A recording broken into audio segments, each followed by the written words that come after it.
You know what I was just thinking about last night, actually? Ghetto Sage, man. I miss them. I miss them so much. You know, when I saw someone, they were like, what is with this new phenomenon of like forming super groups and then like doing nothing, dropping like a track or two, you know? It's like I really thought someone was going to come from Ghetto Sage. I thought something would come from the Scots. Yeah. You know? I definitely thought something was coming from the Scots because that's like a whole thing. Yeah, that could have been milked so easily. Because it could have just been, they could have just said, oh, this is just a Travis Scott and Kid Cudi song. But they're like, no, we're calling ourselves the Scots. We're making our own Spotify page. We got merch for this. We got da-da-da-da. And I'm like, all right, dope. Like, I expect, this is sort of a rollout. No rollout. No, nothing. We announced what they announced Club Black Dust. Nothing. Yeah, nothing. Not even a track from that. Not even a track from that. They're just like, it's all teasers, man. They just want to tease us. Little teasers. Don't tell me anything. Then, we got Silk Sonic, which at least we have 2 songs. We have 2 songs now.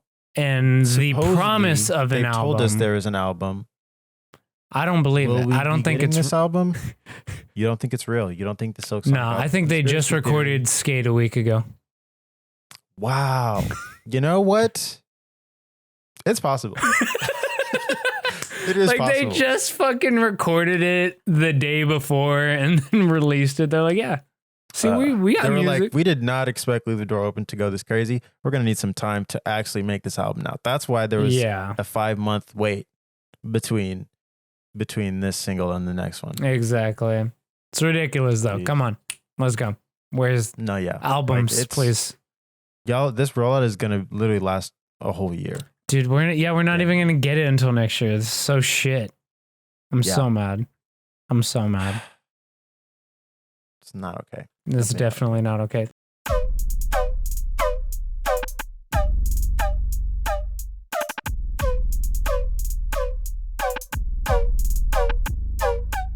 Hello, and welcome back to the Needle and the Lens podcast. This is episode 22 after a 2-week hiatus. 2 whole weeks. Yes, we're back. Hopefully remember how to do this. Yeah, it's been a minute. I was going back to look at some of the episodes, and I think we say we're back every single week. Like, we're like, episode blah blah blah, we're back. We're back. It's like, okay, we get it. Like, we know y'all are obviously we're listening to the episode. But anyway, hey, you know what? Sometimes it's okay to have a catchphrase. All right. I guess that our is catchphrase is we're back. We're back. It's Noah and it's Kevin and it's the podcast. And it's the podcast. And we're here to talk about music and TV and movies. TV. I'm kind of I feel like you normally do this part, but I kind of hijack. Hey, take it away. Take it away, homie. Do what you got to do. Be who you are for your pride. Thank you for that. You're welcome. That pep talk. But we're here. We got some stuff that we're going to talk about today, as we always do. There's been a lot going on. There's a lot of stuff that happened in the time that we were gone. That just like it's very unfortunate. We watched a lot of stuff pass by us as we were busy doing our own thing. So we were just there was a whole Kanye thing happening. Yeah, Donda was supposed to drop, and that was a big thing. Several listening parties, but then he's like, "Nah, it's not." Actually, there's another one happening on Thursday. Let's go, because it's supposedly supposed to drop this time. Look at me. Is it really gonna drop? I don't know. Have you seen the like statistics of how late each one has been? See, they're lowballing this one because this one is late since even before Jesus is King was supposed to come out. No, yeah. This was supposed to come out 2 years ago. Some people are like, it's a week late, and I was like, no, Kanye announced that this was dropping like a while ago. Yeah, this is probably his latest project. You think? I don't know. The wait time for what is it? Life of Pablo is pretty long. Like that one was pretty long. I can't remember exactly. Kanye West album. Let's see. Here I got it. Delay. Life of Pablo was 531 days. 531. Okay. Graduation was 345. Okay. And also they have Ye and Kids See Ghosts is dropping as 0 days late, which is actually not true. Those albums dropped like 12 hours late. About 12 hours late.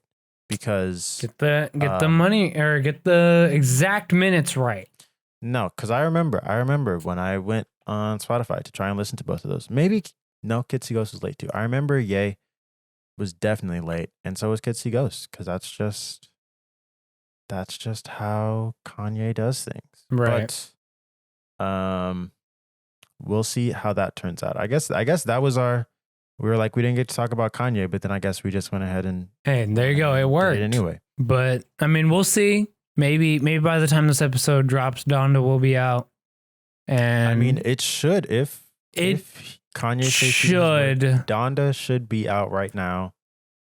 Exactly, as you're listening to this, unless you're here on Twitch with us, which I'm gonna take a guess. Yeah, and say it's a good album.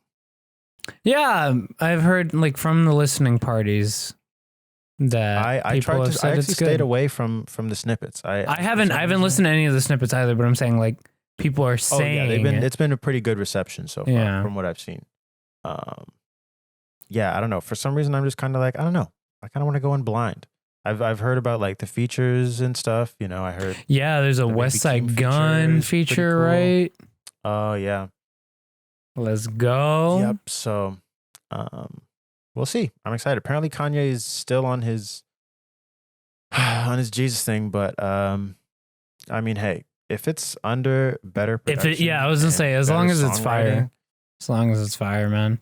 Take me to church, bro. Take me to church. Worship like a dog. There you go. Dude, that was honestly, that's such a good song.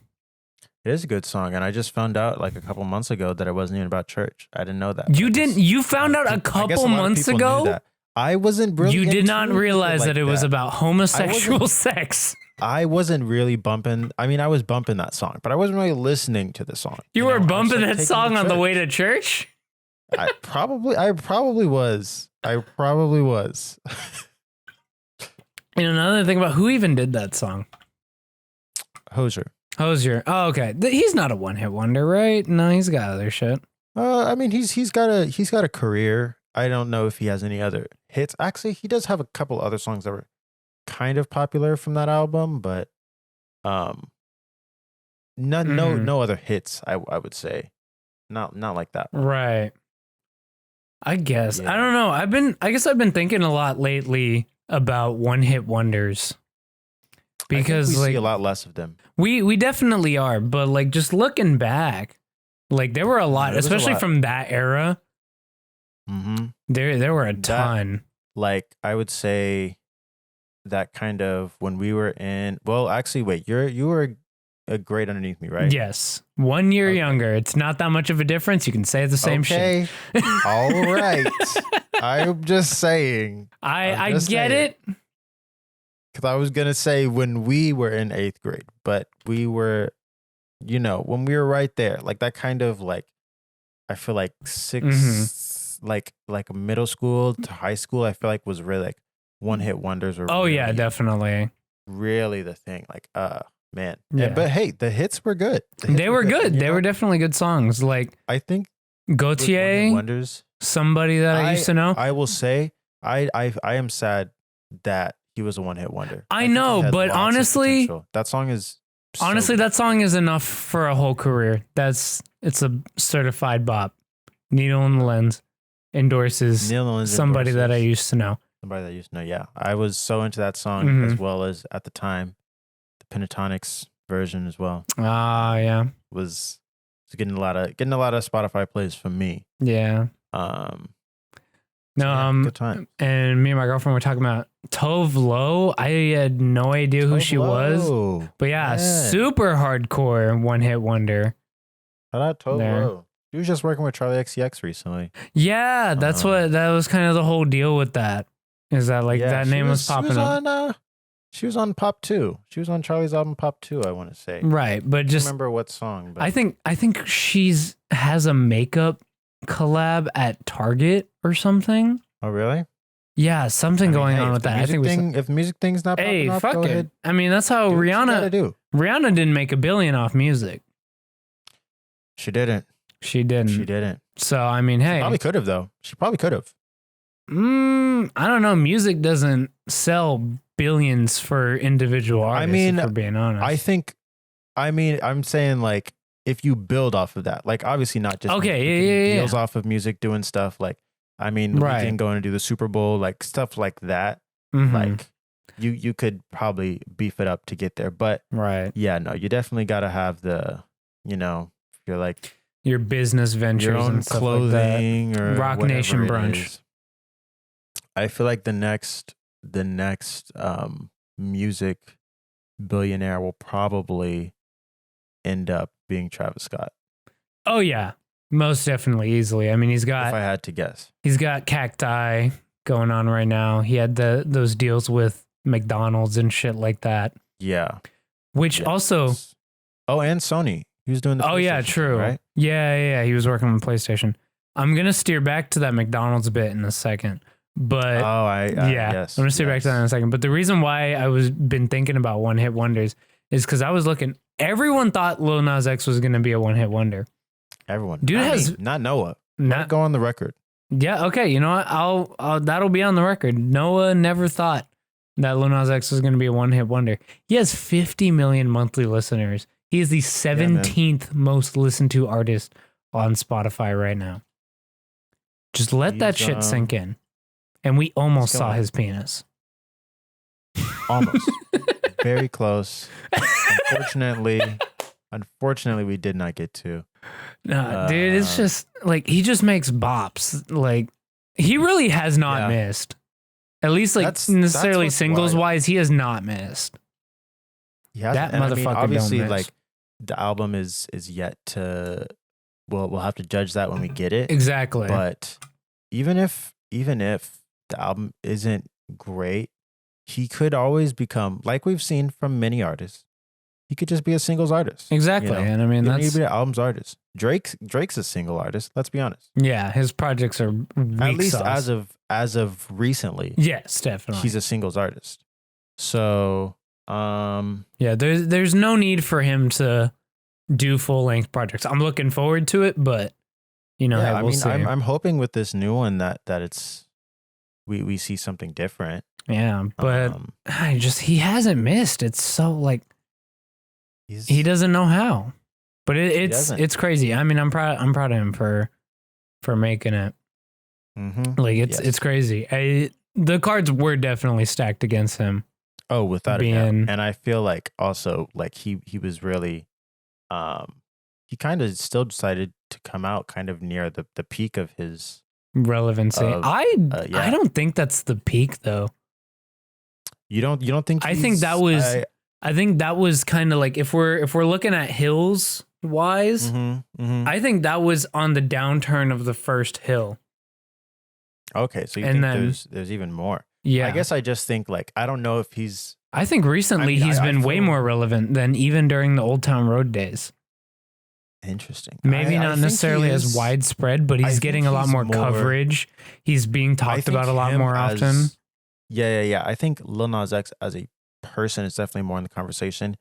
His music, I mean, the thing is, Old Town Road was literally everywhere. Like, I doubt he'll ever have a song that big. I mean, it's the biggest song of all time. Right. So I doubt he'll ever be able to top that. But I think what he's done now is take the success of his music and like capitalize on it in marketing terms. Right. So he's now where he was known for his songs. Now he's kind of known for himself, like as an artist. Like we know Lil Nas X, like So I feel like now he's just put more of a personality behind his music that gives him, a bit more, I don't know, exposure. Just he's in the conversation a little bit more, and he's doing things that are a little bit more like provocative and Oh, definitely. are Yeah. gonna be conversation starters. So hey, keep it up. He knows. Keep on keeping not on. only like he's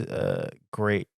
Like even just outside the music, like you were saying, his marketing, like Top notch. come on, no one's doing it like him. Nobody. No one. But What can you say? I mean, hey, we'll see. We'll see. I think he's definitely got a lasting career ahead of him. So without a doubt. props to him. But let's steer back to that McDonald's. So McDonald's is doing everyone now, apparently. I definitely would not have placed bets on Saweetie being the next one. I wouldn't have either. I could have seen a Lil Nas. Well, no, that's too controversial. Yeah, that's too much for that. For the kids, we can't do the kids. We can't do the kids, man. For the children. But yeah, honestly, I wasn't even that familiar with Saweetie on social media and the nasty shit she ate. You weren't? I wasn't. No, I wasn't tapped into that. So when I was seeing people comment shit, I was like, well, what's the deal with all this? What's going on? And then I did more research and I was like, oh, she is nasty. What the fuck? No, yeah. What the fuck kind of shit does she eat? But yeah. That was actually one thing that I was like, we could actually maybe talk about that. I thought about that to talk about it on the pod today, because like I mean, hey, good for her getting that McDonald's meal, but like, dude, I mean, man, whenever they announced it, because I saw they announced it and then I didn't see like what it was gonna be. I was like, oh, I don't even know what they're gonna put in the box.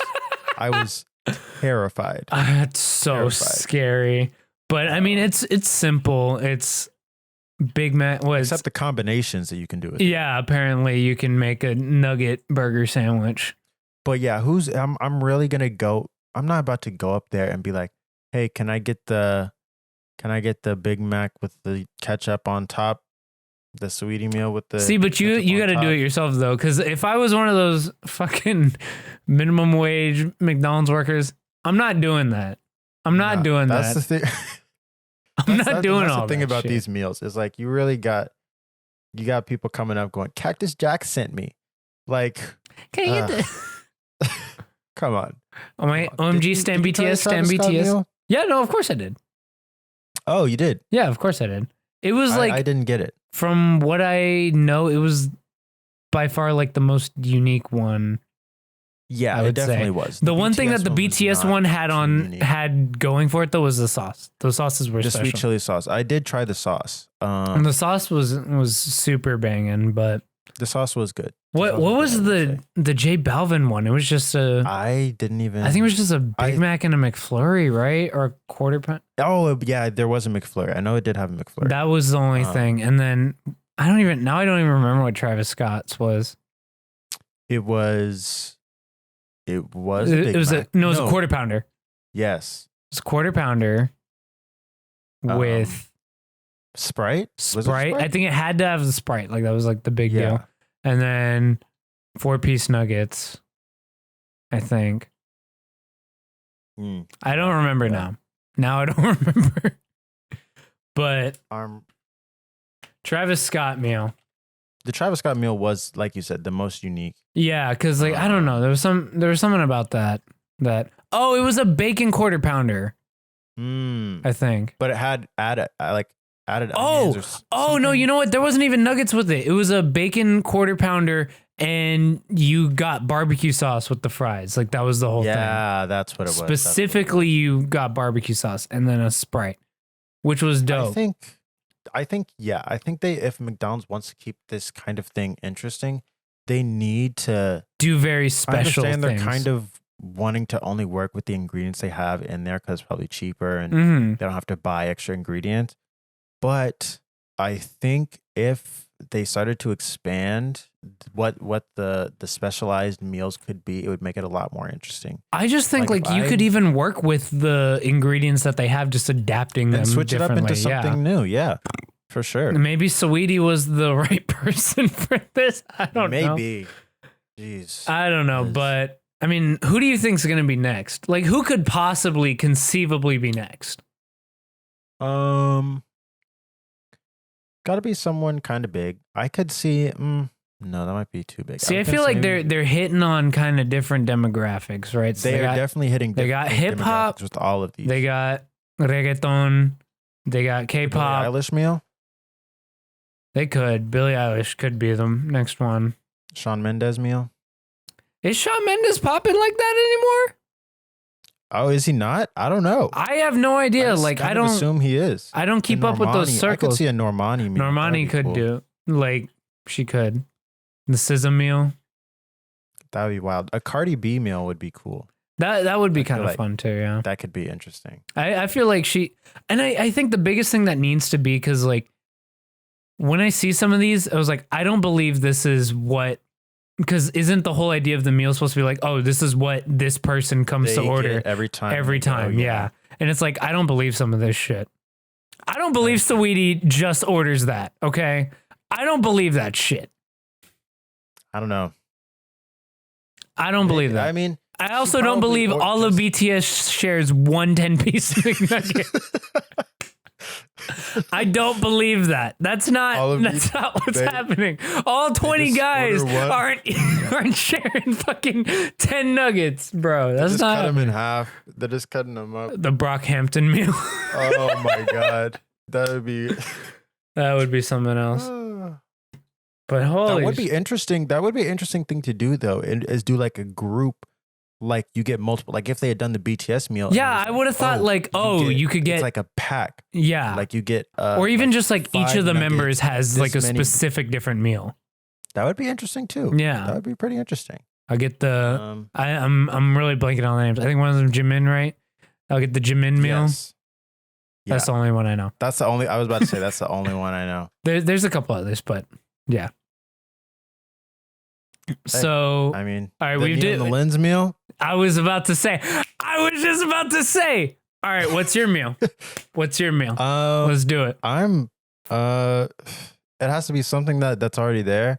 Yeah. I guess. The thing is, I don't really. Oh, you know what I'm gonna do? I'm gonna bring back the ranch chicken snack wrap. Yes, that's what I'm. Yes, yes. Fuck yes. Oh, yes. Yeah. I was thinking the exact same. You know, fuck it. Needle and lens. McDonald's, hit my line. All right, emails in the description. All right, you already know what the fuck to do. Hit my line. We're here for it. All right. All right, this brand deal needs to happen right the fuck now, okay? And people would love that. People want the ranch chicken snack wrap. People have been wanting it so bad. Needle and lens meal, you get 2 snack wraps, fries, because obviously. And like maybe I don't know. I throw hot and spicy in there. Maybe honestly, yeah. Fucking maybe like you get it like you get a snack wrap and a hot and spicy, right? And then you get fries and I'll copy J Balvin a bit. I'll put a fucking McFlurry in there. Eminem. We'll go Eminem. Eminem McFlurry. Go for it. That's sounding like an expensive meal. Nah, dude. Honestly, because like the snack wrap would be like what? Even okay. That's just true. Thinking about like just straight up. Like that could be $6 like the Travis Scott meal was.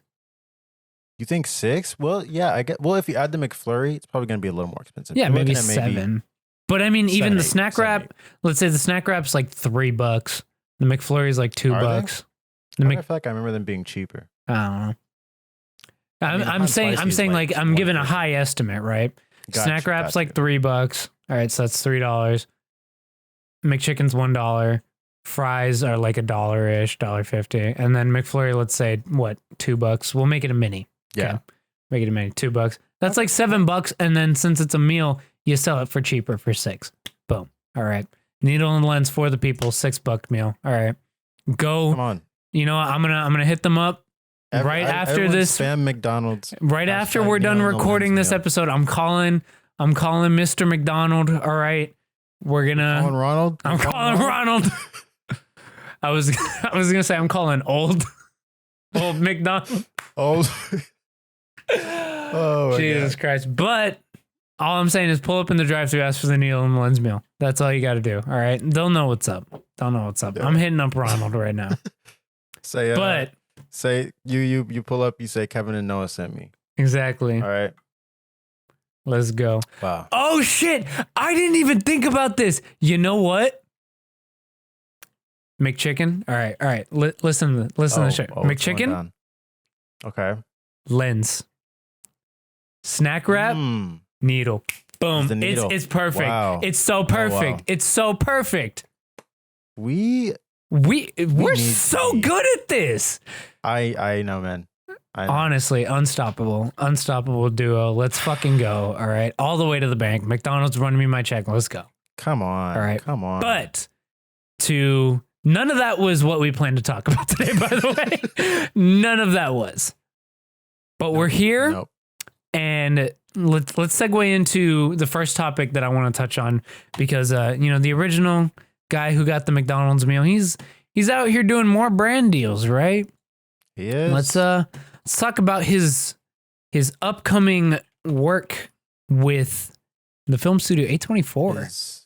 He's getting he's trying to go into his prestige film era. Exactly, which honestly is definitely surprised that it was A24 specifically that was tapped for this, because like obviously A24 is seen as like, oh, the artsy film dude bro movies, right? So and not to say they're still fairly small. Like, they're getting a lot bigger, but in the grand scheme of things, when you're putting them up against like Warner Bros, Paramount. Yeah, exactly. Disney, they are but a crumb in comparison. Right. So they're definitely a lot more niche, and I mean but I think they're the right balance of niche because they're a decently well-known name for quality movies or well-regarded movies, we'll say at the least.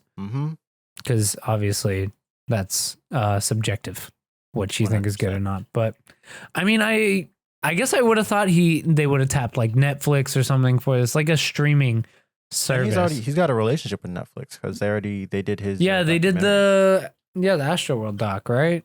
Yeah. Or exactly. Yeah, it was the Astroworld documentary. So yeah, I would have thought that definitely Netflix would have been the route to go with this, but I'm not mad. I'm definitely not mad that it's A24. Nope. But not at all. Tell us what's going on here. Yeah, so this picture was posted on Twitter. Let me see if I could zoom in a bit. It's blacked out a bit here, redacted, and then you see IA by Travis Scott. Obviously, it's Utopia, which has been teased as his latest album. Let's see here. So Travis Scott's Cactus Jack Inc.'s production deal with A24. So Cactus Jack Films has signed a production deal with A24. The content studio's credits include the films Moonlight, Florida Project, Midsommar, misspelled, Uncut Gems, and the television series Rami and Euphoria. Oh shit, I am dumb and didn't know they did Euphoria. Look at me. Oh really? Yeah. Scott and Jack will produce movies in partnership with A24. Movies! Multiple. Yeah. Let's look at that. Movies. Which was revealed on Scott's Instagram and A24's with an image of a script bearing the words Utopia covered with marker. A rep for the artist confirms. And now we're just talking about all of the accolades of A24 and that Cactus Jack's a multi-product mini empire of Scott's, which includes alliances with McDonald's and Fortnite. Honestly, to our point that like Travis Scott really could be the next music millionaire or billionaire 100%. Rather, because like 100%. Dude, Fortnite and McDonald's, and he had I don't think Cacti really popped off like that. It didn't, right? But I mean, it's a business that he has going on. You know, I just heard it wasn't that good. I never got to try it yet. I'm still interested, but I had a friend that tried it, and he was like, no. Not quite worth it. Nah, but I mean, hey, like you said, it's another business venture. Hey, it'll make money. I think like enough people, like those type of dudes, you know how they always have the memes, but like, oh, I love Travis Scott, and it's like that 12-year-old kid wearing Bape and shit. Oh yeah. I know exactly what you're talking about. Those are the kids that are gonna grow up and drink cacti religiously. Not wrong. I think someone else who could get there, maybe not nearly as soon as Travis, but at some point, Tyler. I could see Tyler getting there. billion? I could see it. That's a lot of money. So I don't know. I could definitely see it. I think that Golf Wang has. Yeah, he has been doing enough that for a presence while. outside of his music to get there eventually. He's got but Golf Wang, Golf LaFleur. yeah, He's got Camp Camp Flogna. Flogna. He's I guess about to be doing movie stuff now. Pretty successful artist. I don't know. I definitely could see it. This is let it be known. Neil Nolan's podcast does not endorse Billionaires. Yes, 100%. Fuck that shit. All right, get that shit out of my goddamn face. But in terms of speculation of who could possibly be getting there next, based on current trajectory, maybe. Yeah, but definitely got the shot. Yeah, but back to this Travis. Yes, A24 so it's the first special project to launch with A24 is in the works and will align with Scott's upcoming album, obviously, as we already mentioned. He premiered a new song at Rolling Loud Miami in July. And then, that's about it with that. So, I mean, we're going to see. I'm personally very interested to see how this turns out because, Travis is not someone, like you said, that I would have expected to go with someone like A24. Yeah. He seems like someone that would have gone for some big blockbuster type movie rather than something that's going to be, like you said, probably more artsy. But I'm definitely really intrigued. I think it'll be an interesting cross section that we have now between, like cinephiles and Travis Scott hype fans. beast dude bros. Yeah. That is going to be like we're all going to be in the theater together. Yep. I'm going to be sitting next to the 12-year-old kid wearing Babe and be like, you will be. Fuck it. I'll give him a fist bump and be like, what's up, man? Let's go. They'll be like, it's lit, bro. It's lit. It's lit. It's lit. I can't do it. I can't do it. Editor, put that in post. Oh wait, I'm talking to myself. Shout out our editor. Our editor, who is also happens to be named Kevin. That's not a coincidence, or that's purely a coincidence. Yeah. So, but no, I'm really interested. I think I would have actually thought maybe The Weeknd would do something like this, only because he's kind of already got that relationship with A24. Yeah, because he was in Uncut Gems. And Uncut Gems, and kind of has that relationship with the Safdie brothers, but. Right. Travis Scott, I guess, has kind of been dipping his foot into like prestige film when he had that whole thing with Christopher Nolan and Tenet and whatnot. Right. So maybe that's what he's going for. I am interested. I don't necessarily envision this being something that goes on to win like awards or anything. I mean, it could be super abstract and just like. The Academy will just eat that shit up. Might be. I definitely think it might go in that direction. Yeah, I could see it being very like abstract and artsy and really cool. But yeah, I in terms of like awards recognition stuff, I don't know. I also don't know what the nature of this film is going to be. Right. Are we going to be getting like a feature length film that is like maybe just a story that is being told on the album? Is it just like gonna be like a 30-minute sort of short film? Like what? I have no clue what we're gonna get. And I guess you could wonder if it will directly correlate to exactly like you could have it side by side with the album, or is it supplementary to the album? Yeah, exactly. So it'll be really interesting. I assume Travis will be acting in this and starring in this. I don't. That's the thing. Presumably. I don't know. Like, we know very little right now what this is going to be, but it is exciting, and I will be right there in the theater with everybody else. Yep. All my homies. We're getting Travis Scott meals on the way there. We're coming in the Fortnite bus, the battle bus. Oh God! We're going to the McDonald's drive-thru. We're gonna order the Travis Scott meal, and then I'll be in there. We'll all be in there. Where we landing, boys? the movie theater to watch the new Travis Scott Utopia movie. All right, no, these jokes are getting too much. I am excited to see what happens here. It is a collab that I would have never ever seen coming. Yeah, I know. It's also interesting that it's not just them teaming together to do this one movie, but that it's like it's a multi-film deal. So I don't know if necessarily Travis is like, I personally want to make more films, or if he's like, I want to produce films for other people and have people come to me with ideas and me say, hey, this is super dope. I want to like fund your movie and we'll do it through A24 if it's going to be one of those type of things. I don't know. Right. I have no clue what we're going to see from what Cactus Jack films. Is that what we're it was with? Cactus Cactus Jack.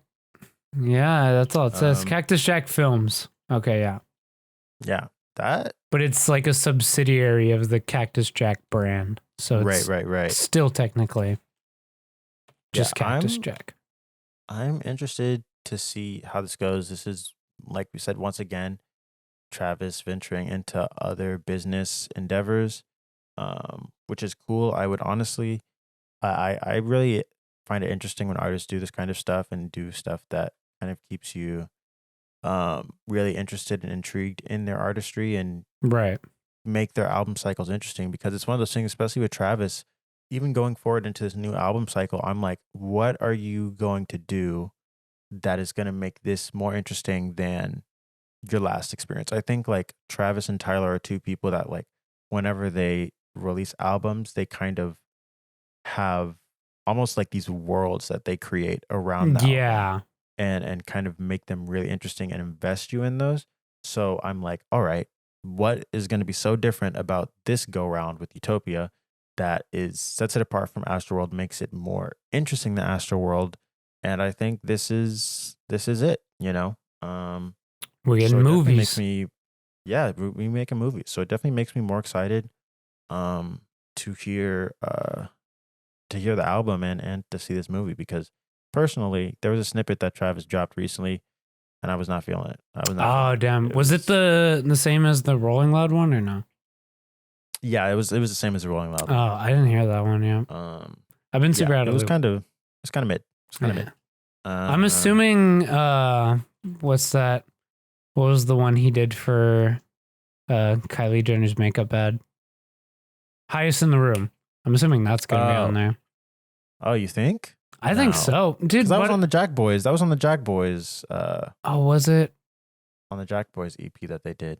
I guess it's not out of the question, but it's that one was less likely. Okay. And that song was, it was all right. Yeah. It was all right for me. I feel Franchise will probably be on there. Yeah. Which I also wasn't a huge fan of. Actually, now that I think about it, yeah, you're right about Tyler possibly being the next music billionaire. He did do that Coke song, not cocaine. Oh yeah, he did. He had that commercial with Coke. Yeah, exactly. So I mean, like the parallels here. I'm saying Tyler the Creator meal. Tyler the Creator meal. That would be interesting. Yo, cherry bomb. What do they call the Minute Maid slush? Right? Oh, there's a Minute Maid slush at McDonald's. Yeah, they have like that, right? I haven't tried the McDonald's slushies. I don't know exactly what they're called, but they're like Minute Maid brand. Cherry Bomb Minute Maid slush. All I'm saying. Or Tyler, tap me for your marketing team. Oh, true. No. Dude, get me up in there. Comes with some French vanilla ice cream.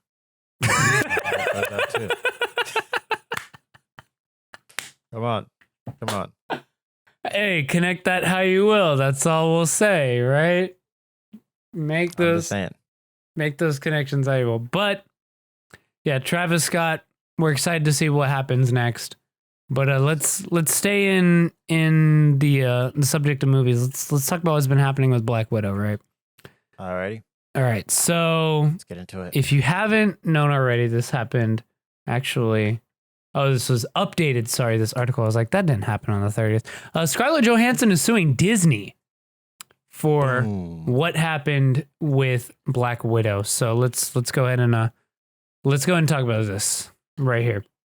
So says actress Scarlett Johansson filed a lawsuit in Los Angeles Superior Court on Thursday that alleges Disney breached her contract by releasing the highly anticipated superhero film Black Widow on streaming service Disney+. The film was released simultaneously on the service and in theaters, which suit claims broken agreement between the star and the company. The suit alleges that Johansson agreed that her salary for the film would be based in large part on the film's box office haul. So essentially, yeah, that's pretty much what it goes down to. You guys are welcome to look at the article yourself for more information, but that's essentially what it boils down to.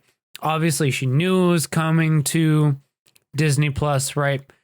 The problem lies in that. And obviously, when I first saw this headline, obviously I'm like, why?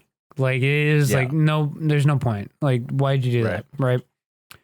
But as you look more into it and you realize that her contract for this film and her paycheck was largely based on box office revenue, which obviously, because it was streaming simultaneously on Disney Plus, took a big hit, but Disney was able to pocket. I think they said first weekend on Disney Plus, it made $60 million.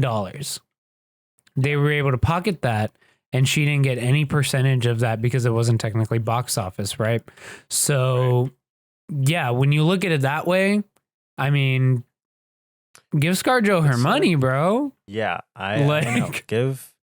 It's like, come on, y'all. We have to stop. And I hate this this stupid ass take that I've seen in so many of these circles. Like, oh, the millionaire is upset she didn't get her money. I was like, you know who definitely doesn't need that money? Disney. That is true. That is true. And it's like, it's one of those things where, yeah, sure, she's already rich. Yeah, she doesn't need more money, but Disney definitely doesn't need more money. No, for sure. And, you know, what's interesting to me is that, you know, you would think, I guess maybe they don't renegotiate contracts. Like, you would have thought maybe they would have renegotiated her contract. Oh, yeah. Like, that's so shady that they even didn't. Yeah. So that was surprising to me. And I'm sure she was perfectly fine taking the box office proceeds whenever, or like profits from the box office before, you know, COVID happened. I'm sure she signed this contract long before. Yeah. You know, before even we knew about the pandemic. Yeah. Yeah. So I don't know. I mean, it seems pretty clear, like, that this is the way that it needs to happen. I feel like Disney shouldn't really be too difficult here. Like, they should really just roll over and give her the money. It's not. Yeah. I mean, I'm sure maybe they also invested a lot of money into this movie and are maybe losing money from this. But at the end of the day, like you said, it's Disney.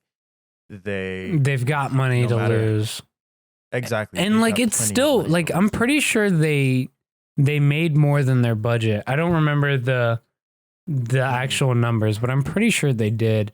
And I mean, of course, Disney, I'll go ahead and pull this article back up, but Disney's playing the optics game here. And they said Disney responded on Thursday saying that there is no merit whatsoever to this filing and that the suit is especially sad and distressing in its callous disregard for the horrific and prolonged global effects of COVID-19. Shut up. Shut up. We know y'all don't care. If you gave a shit about that, don't open Disney parks. Don't open fucking Disney parks, all right? If you gave a shit about the COVID-19 pandemic, Disney parks would not be open. Shut the fuck up. You don't care. Exactly. But what did y'all do? Y'all opened it up. Exactly. Y'all don't give a shit about the effects of the COVID pandemic, which also, by the way, everyone, Delta variants out here. All right, be careful. All right, that's all we're going to say. And Delta Plus. Delta Plus. The premium subscription. Exactly. Premium subscription. No ads. More symptoms. Actually, I just barely heard about Delta Plus, so I'm very... Yeah, we don't know if there's no symptoms. We're not spreading misinformation here. I said more symptoms. Just get vaccinated. And I mean, like, even if you are vaccinated, you still wear your mask because it is very highly transmissible. All right, even though you might not feel the harder effects if you are vaccinated, definitely you still want to be careful with it. But yes, please. It's just, oh god. Yeah. But Disney obviously doesn't give a shit about COVID. Like, so come on. Stop playing the optics game over here. Yeah, I think they are just trying to. Now they're like, oh well, Scarlett's making us look bad. Now we can make her look bad by Yeah. saying she's just disregarding COVID. And it's like, no, stop, y'all. No, it's Like, that her just stop. contract wasn't renegotiated to account for the Disney Plus sales. And I'm sure she was expecting a big paycheck. Oh yeah, no, this is her Marvel send off. Like, absolutely, this should have been a huge ass check. Yeah. Which also, like, again, to be fair, this is like not a great send off to her. This is a Yelena Belova movie first, yeah, it's not. And a Natasha Romanoff movie second. It's kind of rough that not only is it like not a great send off for her in that respect, Mm-hmm. in our opinion, but it's also not a great send off, to Scarlett Monetarily Johansson, the wise. actress. Yeah, monetarily. And as we've been saying, in the grand scheme of things, Disney doesn't need more money. Yeah. Scarlett also probably doesn't really need more money. But I mean, hey, it's about an actress. She made the movie. Yeah, it's about She was sending a expecting to message. get paid. And and so I mean, she was sending that message, and then Emma Stone said, "You know what? Yeah. I also would like to send that message." Exactly. To Disney. Yeah, Emma Stone and Emily Blunt are also joining in. And you were saying earlier before we got on the podcast that John Krasinski and Emily Blunt as well are trying to cash in a bit for A Quiet Place. That one I don't necessarily feel as much. Oh, but also another thing that needs to be considered is that you have to consider indirect sales that Black Widow increased. Because how many people do you think signed up for Disney Plus right before Black Widow came out? That's indirect sales. Yeah, like, obviously, you have the premiere access, which is what, it's $30, right? Or $20? Is it? I don't remember exactly how much. I think it might be $29.99. Yeah, so it's $30. So you have that, but then you also have the increase of subscribers around that time that are most likely due to Black Widow. So, 100%. Hey, that's just something to keep in mind. Yeah, and so I definitely think it's like, now that we've seen Emma Stone come out, Emily Blunt come out, and apparently people were saying that like there were a bunch of other actors from that have done other movies and stuff that have also been kind of just like waiting for someone big to take that first step, right? Because they have been feeling similarly.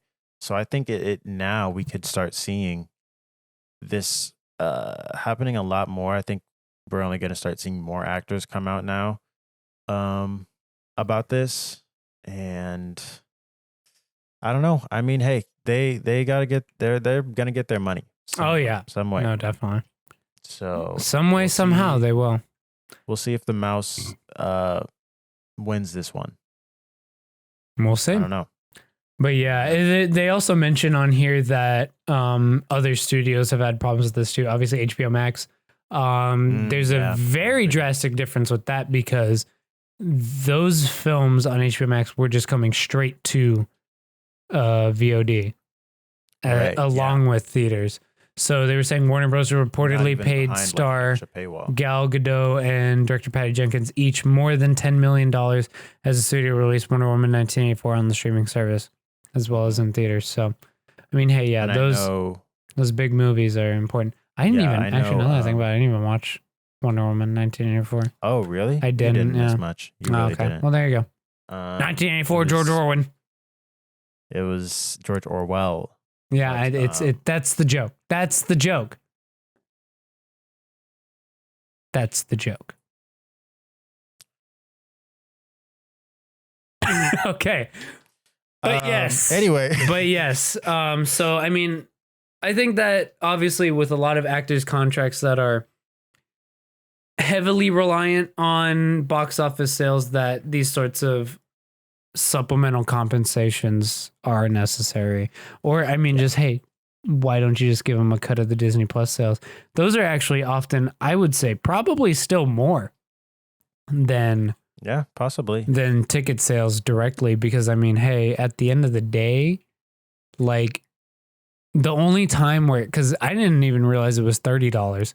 $30 would only net you a positive versus going to the theaters.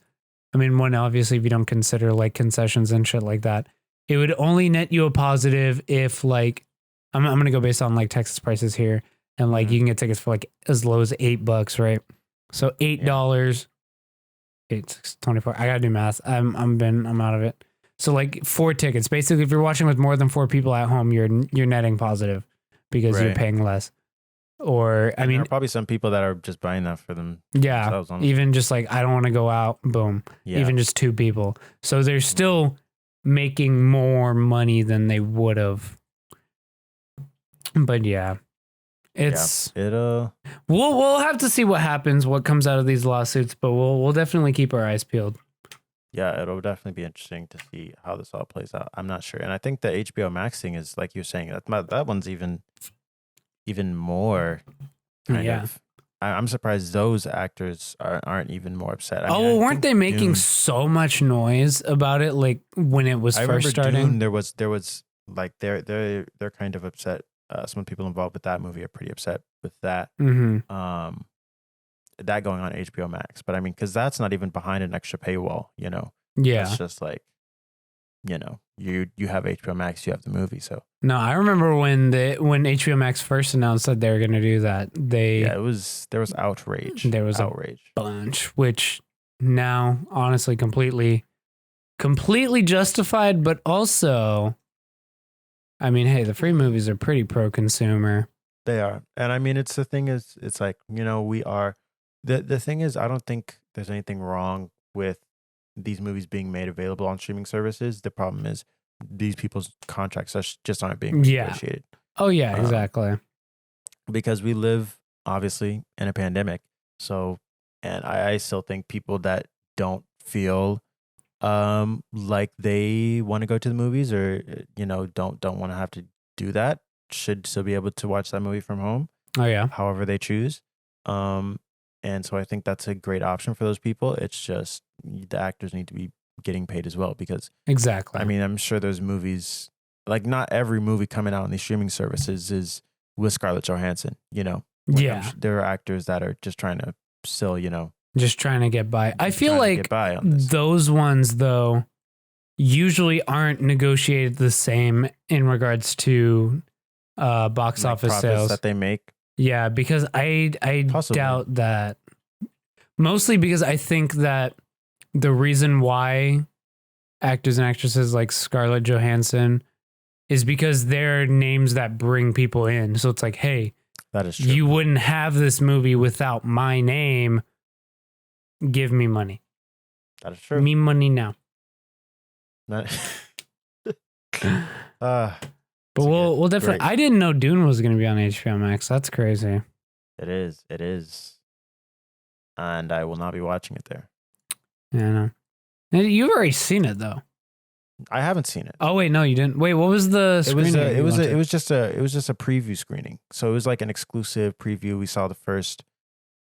The first 10 or 15 minutes. I thought you meant an early screener. Wow. No. It was like the first 15 minutes. Some like scenes that we got to see. There was like a score. Like he sat down with like Denis Villeneuve, the director, sat down with like Hans Zimmer, and they talked about the score for a little bit. It was just kind of like some exclusive look at some stuff, but I'll talk about that. I'll talk about that at the end of the pod. Okay. Gotcha. Wait, did you make sure you didn't sign anything that you're not allowed to talk about it?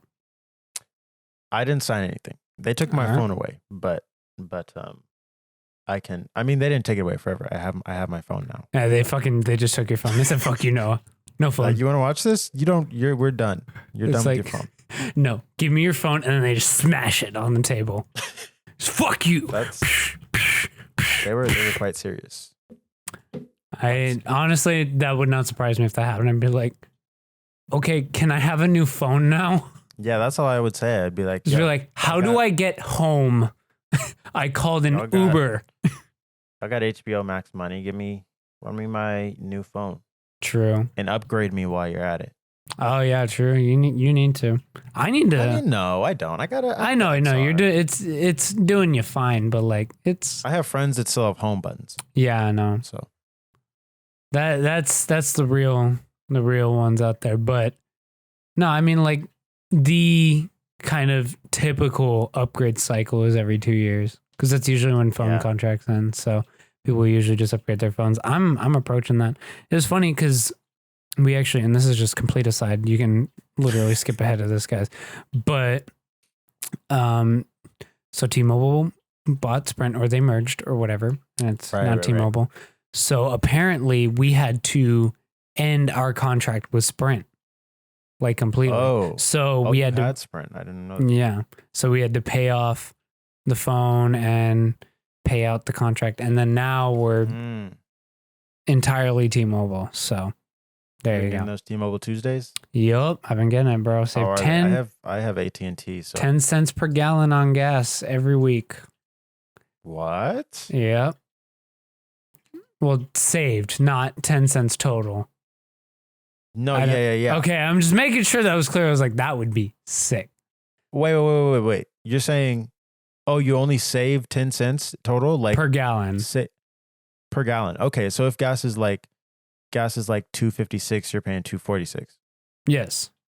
That's like, nice. Actually, no. I'm paying even less. I'm paying $2.41 because it's through Shell's fuel rewards. And they already have 5 cents. You automatically save 5 cents. What? Yeah. Feels great. Wow. AT&T is not providing us with that. Hey, man. That same. They used to have, I don't know, maybe they still do have it. They used to have Ticket Tuesdays. Oh, that's sick. You could buy one ticket to a movie on a Tuesday and you would get the other ticket free. That's so sick. Why did they stop? That was pretty cool. I don't think they do it anymore, but whenever I was here for the summer and I'd be like, yo, like hit up my friend, like, yo, you trying to go? And then, obviously I would make them pay for their ticket and then mine is free. Oh yeah, absolutely. See? Like, hey, 4D chess over here. Exactly. Bro, bring Movie Pass back. AT&T buy Movie Pass, bring back Ticket Tuesday. Boom. Please. AT&T, get me on your marketing team. Come on. Movie Pass was does it, probably the best is it thing. obvious that I'm thirsty for a job? Maybe. I just told 3 different people I just told 3 different teams to hit me up. You're trying to put that marketing minor to work. Hey, look, I got it. All right. We're really out here. But hey man, you got to do what you got to do. To get back on track, Scarlett Johansson. Yes. I mean, my Asian queen, we're rooting for you. Okay. Come on. We got to. Exactly. So that's going to be it for that. We're going to take a super quick break before we talk about our last topic. Yes, I do want to take a break. And so, yeah, we will be right back after I do this announcement that we do the podcast live on Twitch Wednesday evenings, twitch.tv/TV live during the break. We answer questions in chat and whatnot, all that stuff. So, yeah. Now we're back. Now we'll be back.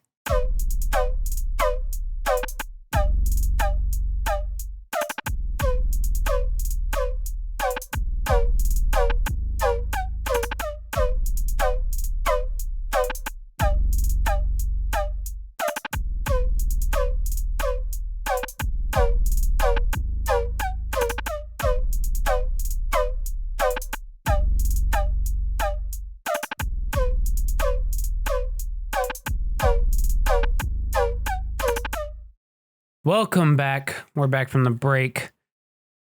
It was a good break. It was a good day. Let's go. I guess it was a good break for you. I didn't move, but hey, you had the chance. You could have just gotten up, gotten some water. All right, water's important. Yeah, but then what would have happened? It would have been just a dead stream. There would have been nobody here. True. You could have told me when I got back, like, hey, can I go do whatever? And I'm like, all right. No, it's fine. It's fine. We got one more topic. We do got one more topic. Let's go. I'm pushing through. We're gonna push through. Let's talk about it. All right. Some of the biggest news from the past week that we missed. But it's still going strong. Mr. DaBaby. All right. You already there's no no shot you don't already know what's going on, okay? Unless you just don't go online, except for to watch the Neil and Lens podcast go live every Friday, okay? In which case, shouts out to you. You're the real homie. But DaBaby. Yeah, you got to be living under a rock. Exactly. DaBaby is getting cancel cultured, all right, for some homophobic comments. So let's go ahead and get into it. If you don't know already, we'll briefly recap. At his performance and I'm tripping out right now. It was Lollapalooza, right? Not Rolling Loud. No, it was Rolling Loud, I believe. It was Rolling Loud. He got kicked out of Lollapalooza. Oh yeah, that's right. Lollapalooza just started. That's right. Yeah. Okay, so it was at Rolling Loud. All right, we're back on track here. I do research, but at his performance in Rolling Loud, he took a moment to address the crowd and ask them a couple questions, and that if they responded in the positive to his questions, that they were to put their cell phone lights up. You know how it is. You know, you go like, oh hey, put my lights up. That's me. I do that, right? You've been to concerts. You guys know what's going on. People go to concerts. Yeah, exactly. But so what ended up happening? He asked a couple questions. He said, I don't know. We're gonna paraphrase here. He asked if anyone. He said, if you don't have HIV or AIDS, put your cell phone lights up. Mm-hmm. And he asked the ladies in the crowd that if their vagina smells like water, to put their cell phone lights up. And they asked the fellas of the crowd that if they're not sucking a man's penis in the parking lot, to put their cell phone lights up. In the parking lot specifically. He didn't say which parking lot. If you're doing it anywhere else, if you're in the porta potty, you're good. Fine. You're in the clear. DaBaby doesn't hate you. But so let's talk about why these comments are inherently and terribly problematic. Okay. Yeah. So obviously, I'll go ahead. So obviously, as a lot of people know, there's definitely a lot of history of homophobia in and within the hip hop community. Just point blank period. That's something that's unavoidable. There's a history of it. And, you know, shouts out to the music community and I guess like just even the world community in general, trying to, you know, recognize and atone for that and move forward past that. That's what's important, obviously. But DaBaby here said some out of pocket shit. So you can go ahead. I know you're trying to say something, Noah. No. I was just gonna say, I mean, I think it's one of those things where it's like almost at least in terms of the blatant homophobia, like I think that's pretty clear and just like why that is wrong already. But I think then when it came down to even more just him bringing up comments about, you know, HIV and AIDS, right, was just kind of, I mean, all of this was completely uncalled for. Yeah, exactly. It's just really, really weird ass things to bring up at your concert. Really weird. And yeah, so now not only are you being homophobic, you're spreading misinformation about HIV and AIDS. Exactly. Which are, you know, diseases that people can live with now and live perfectly fulfilling lives. Exactly. And to kind of be going around spreading misinformation like that or claiming that like, and I mean, he went on his Instagram live and it was kind of like further explaining why he said what he said. And we're like, yeah, you know, living with like dirty diseases or like doing nasty stuff. Like, no, that's not even. Yeah, he was saying like, oh, like I just said that to put the cell phone lights up, and you know what happened? All my fans, gay, straight, whatever, they put their cell phone lights on because like, oh, it's like my fans they don't do the nasty shit, which like, yeah, you're already still off to a bad start. And like, obviously the fact that talk about HIV and AIDS was followed with, does your pussy smell like water? That's obviously now you're already correlating HIV and AIDS with uncleanliness. Yeah. And then to follow that up with talking about male oral sex is to now equate it with gayness, which is stigma. You're continuing the stigmatization of HIV and AIDS, which is just absolutely and wholeheartedly not fucking okay. Yeah. Point blank Which is period. something that like people have been trying to work against now. And yeah, like I was saying, like it's something you can live with. And there are lots of people that have HIV and AIDS nowadays, literally that just don't even know about it. Yeah, exactly. It is something that you can live with. Yeah, didn't they? I remember a lot of people talking, they said undetectable equals untransmittable. Is that correct? That is true. Yeah. If you are undetectable, it can't, like you're not even going to transmit it to someone and so like for DaBaby to even like go out there and just and equate those go things. On this rant, once again spreads misinformation and like you said, just continues to stigmatize HIV and AIDS. And exactly. You know, like I think the homophobia and like misinformation and stuff is already bad enough. But then, you know, he just kind of starts. Yeah, he goes on his Instagram, he doubles down, goes on Twitter and triples down. The music video though. Oh yeah. I didn't even bother with that. But because that was right after the Twitter rant. Yeah. So let's go ahead and talk about the Twitter rant, right? Mm-hmm. So July 27th, I'm going to pull it up right here. So he says, I told fans to put a cell phone light in the air. Y'all start a Million Man March. I told y'all digested that wrong, but I ain't gonna lie, I'm impressed. Now show the same amount of support when a racist cop killed one of our black ass. You're not. Nice false equivalency there, pal. Ain't nobody or anybody. Fuck. Who done ever been affected? Jesus, I'm fucking tired right now. Jesus. Get it up. Anybody who done ever been affected by AIDS/HIV, y'all got the right to be upset. What I said was insensitive, even though I have no intentions on offending anybody. And look, what I will say, if you're going to do a quote unquote apology, and you say that I'm sorry for offending you, I didn't mean to offend you, that's not an apology. That's absolutely not an apology. Horrible start. And then he says, but the LGBT community, I ain't tripping on y'all. Do you? Y'all business is y'all business. Then why are you concerned about dudes sucking dick in the parking lot, my guy? If that's the case, then why did you say anything? Completely unprovoked. Exactly. Completely unprovoked. Exactly. That's how you just know that is like so deeply ingrained because there was simply no reason for it to even come up. Exactly. There's no reason for him to say what he did, but he still did. And I think that's horrible. So this first apology, and and there's still more. And then his last tweet is, and for any brands, networks, or artists that like to profit off of black rappers' influence on the culture without understanding it or having the patience to deal with what comes with the position we play in our culture. Jesus Christ, insanely self-important. Keep your money next time. We're human too. Hashtag God bless. Jeez. So yeah, that part one sounds extremely self-important. Two, no, it does. Now it's like it's about me. Exactly. Two, it's just like I had it in my head, but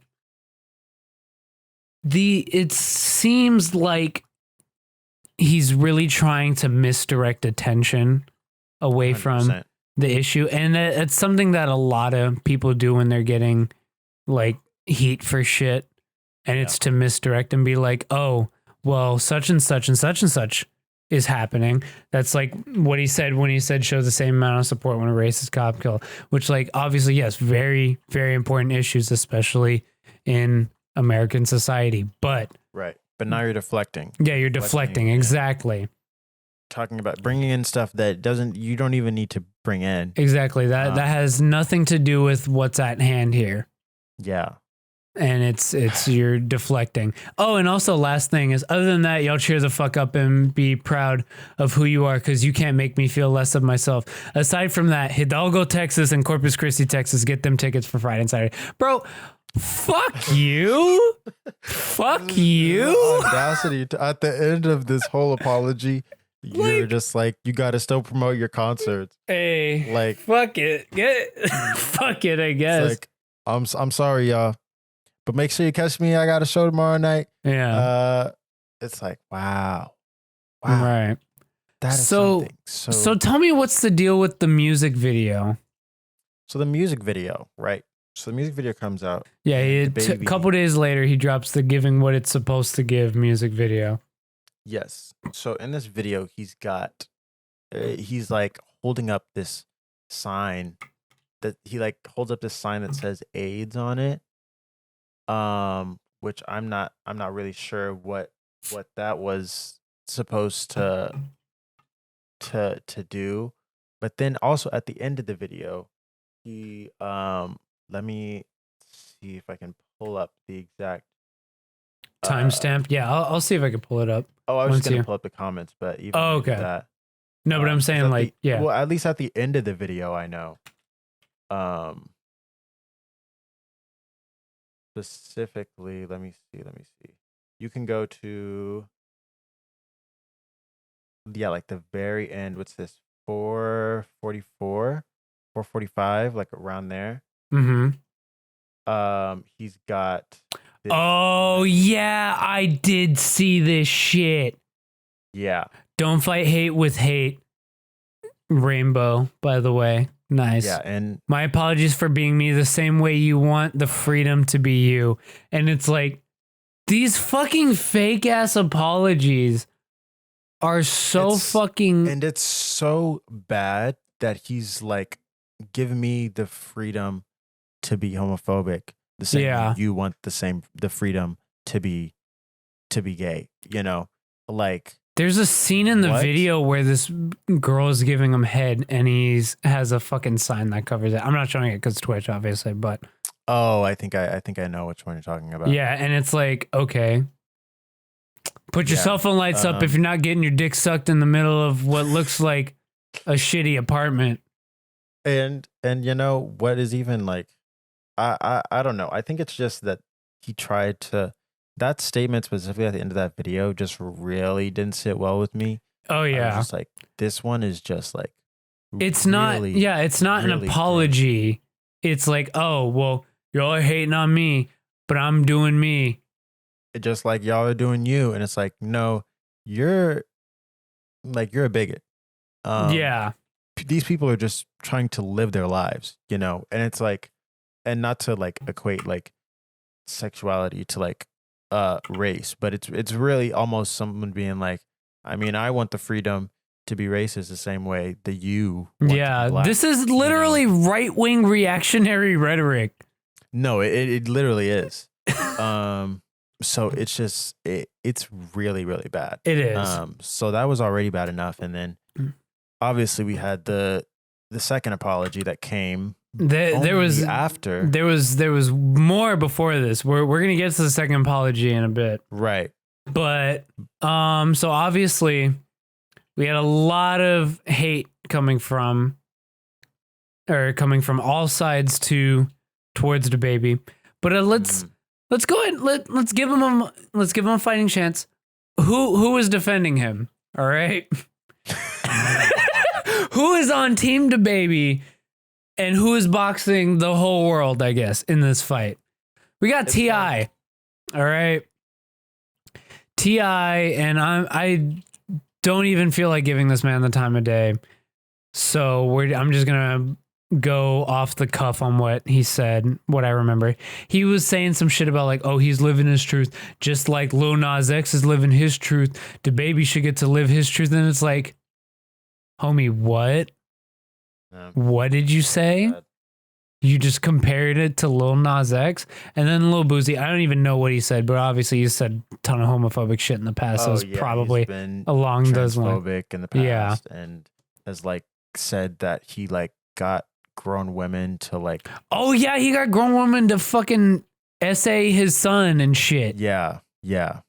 So that way he would know how to have sex. Like, these are not the people that you want. yeah, these are not the people you want in your corner. Not and at all. honestly, I've seen a lot of people say, like, look, if I was saying some shit and then T.I. and Lil Boosie started defending me, I'll just start apologizing right there. I know I fucked up. Exactly. That's bad. Yeah. That's bad. It's not okay. But going back, let's see who's on the other team, right? So we've got pretty much everyone else. Some of the big notable names, we've got Elton John. That was a big one. Elton John's boxing DaBaby. Madonna. Yeah. Madonna, I did see that. I did hear about the Madonna one. Exactly. Dua Lipa made comments about it. Oh, yeah. And obviously She took the song off streaming. It's off streaming entirely. I didn't think that was the case. I thought it was just that it was getting removed from promoted playlists. Oh, is that what's happening? I don't think it's entirely removed off streaming. I will double check that right now. She should remove it from streaming. Do it. I mean, yeah. From streaming. But like the thing with that is that, I mean, it's already, because that was on the Moonlight edition of. Oh, is that what's happening? Yeah, exactly. Right. Whoops. But it was on the Moonlight edition, so it's already on the physical version. Yeah, no, it's still on here. The single is still on here, but I'm pretty sure it's gotten removed from, like, it's getting removed from the playlist, so it's not getting promoted. It's not getting additional streams from these playlists. Oh, and Jonathan Van Ness. He's from Queer Eye, right? Oh yeah. What, he said something? Yeah, he made comments about it according to this Miley article. Just decided to speak up. Miley Cyrus? About an hour ago. Well, maybe before we started the pod, I saw she said something. Right. Yeah, but not actually. She was kind of defending him. Kind of. I was like, what? It was basically like new challenger, Miley Cyrus. Let me send you this tweet. DaBaby. Miley Cyrus says she would love to talk to DaBaby following gave her thoughts, said she would love to talk to him. I'm assuming this is after his second apology. This is just recently, like within, like this was today. Yeah, so this is after his second apology. We'll get into that a little more later because we do have a second apology up here. But the second apology didn't come about until a lot more stuff started happening. Yes, obviously a shit ton of people were calling him out on shit. But what started happening is they started fucking with his pockets. He started getting taken off a bunch of lineups, which he was on so many festival lineups. I didn't even realize. It really was. He got taken off iHeartRadio Music Festival, Austin City Limits, the Governor's Ball, Day in Vegas, which who did you say he was replaced with? Roddy, let's go. I thought Roddy was already on there. That's crazy to me, but look at that. It wasn't. Upgrades, people, upgrades. Let's go. Lollapalooza, which just started. I can't believe that shit. Like, you got it actually just ended. Or just ended. Like, but it just happened last week. Yeah. Boohoo Man. Oh, that's a brand. Okay. That's a brand. I saw they were talking about Odyssey radio platform will no longer be airing his stuff. Yep. Nice. One of these comments on this article says, yes, DaBaby, people with HIV do not die in 2 or 3 weeks. Careers, however, do. That's pretty funny. I'll give them that. That's pretty funny. But yeah, so I mean, seeing that was definitely interesting. Yeah, that was swift. I saw that coming. Exactly. Yeah, I definitely can't say that I saw that coming, but I think it is welcome. And the thing is, it is definitely performative. Yeah, of course. But I mean, it's the bare minimum. It is. Even though it's performative, it's not something that I'm upset about. Yeah, I'm not necessarily going to knock them for doing what they absolutely should have done. Right. So, yeah. And I mean, I think a lot of people have pointed out with these festivals that it really is just performative because you've got other people on these lineups that have done and said things just as bad as DaBaby has, you know. Of course, yeah.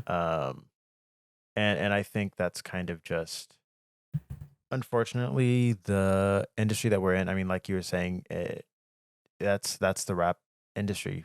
Unfortunately, like Yeah, there's a long history of it.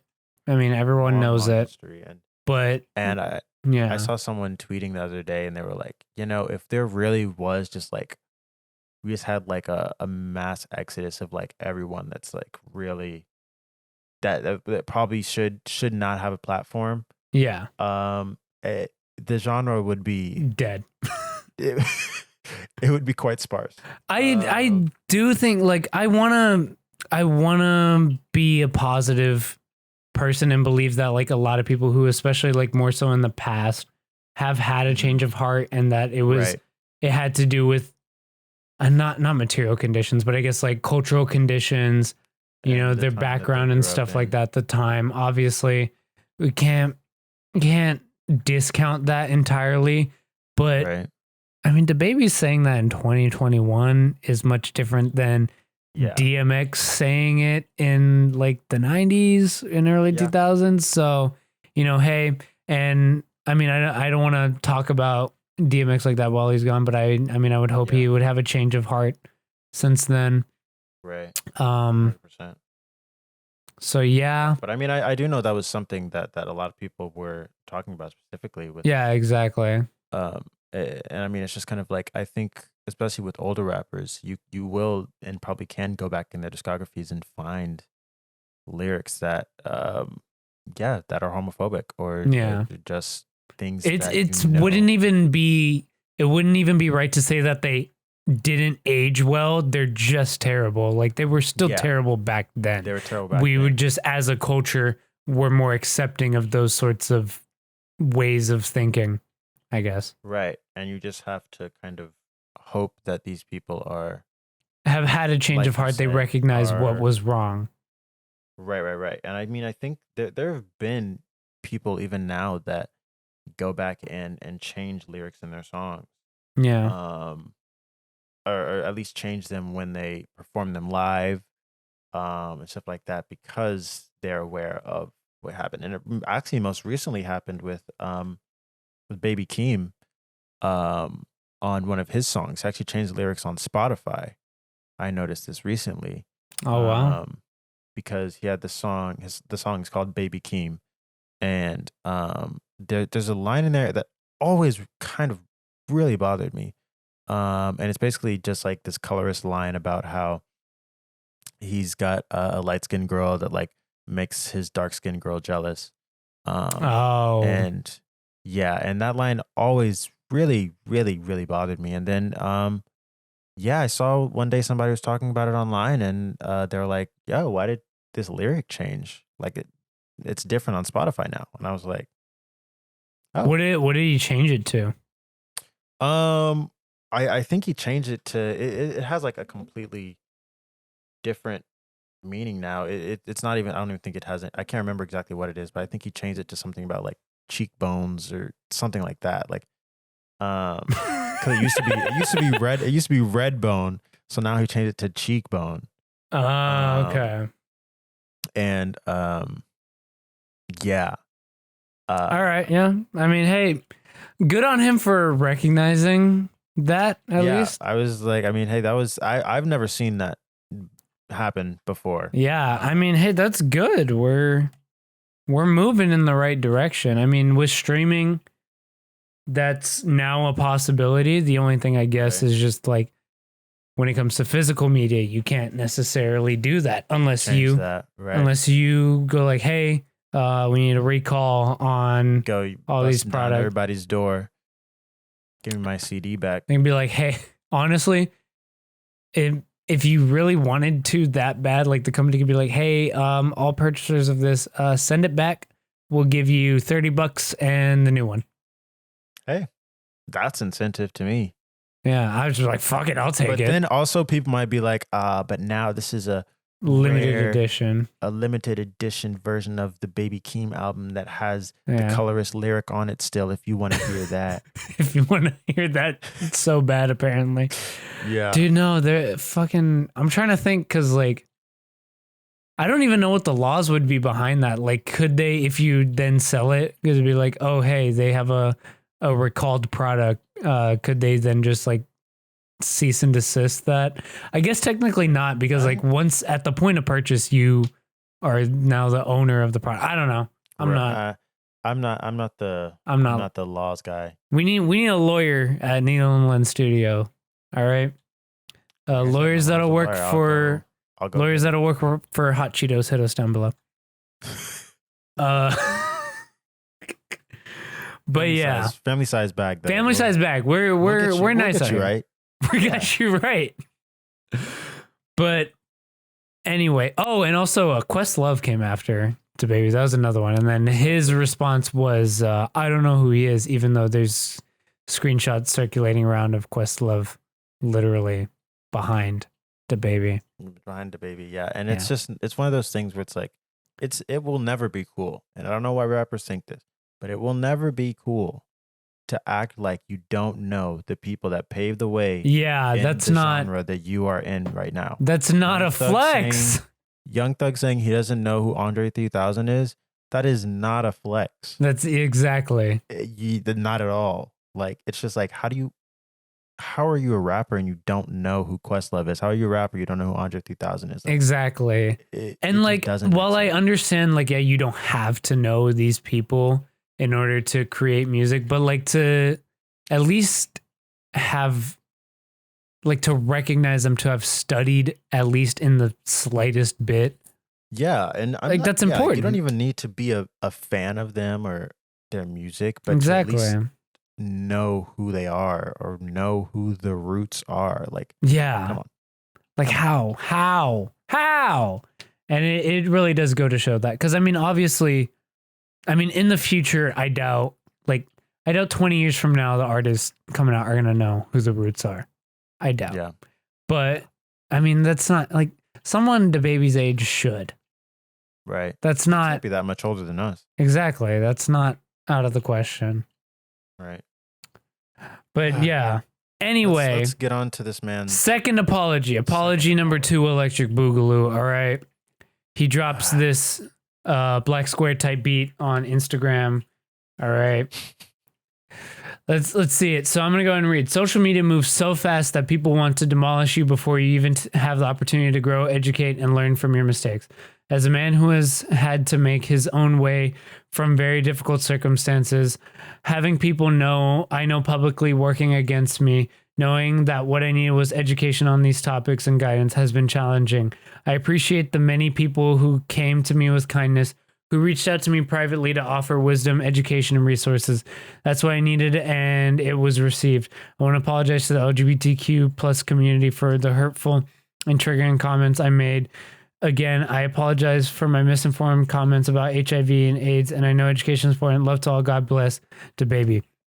1, I will never hear the word triggering leave DaBaby's mouth. That's the one thing. Is like, this motherfucker didn't write this. And triggering cons. He did not write this. This is his PR team. But he said spreading misinformation. Like, this is not coming from DaBaby. This is not.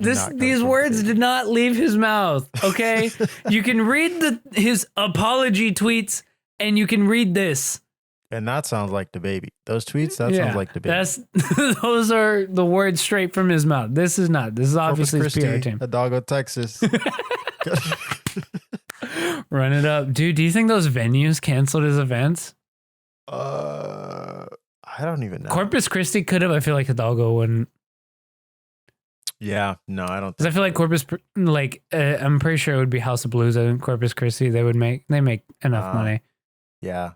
But yeah. And it's just like, this is so like playing the victim-y. And like, look, I completely understand the need for education, because it's very important for people to learn. And especially I will say that, the online space can be very, very quick towards judgment and towards mass harassment in cases like this. However, this seems so disingenuous when DaBaby doubled and tripled down on his comments. Yeah. Quadrupled down, even. 100%. And this is not someone who was like, oh shit, I didn't realize what I said was wrong. Right. My bad. Right. And another thing I will say is, yes, education is important, very important, and stuff like this. Although education, it is not anybody's responsibility. It's not. It's definitely not anybody's responsibility, but there is this weird thing in online discourse that I honestly don't necessarily agree with.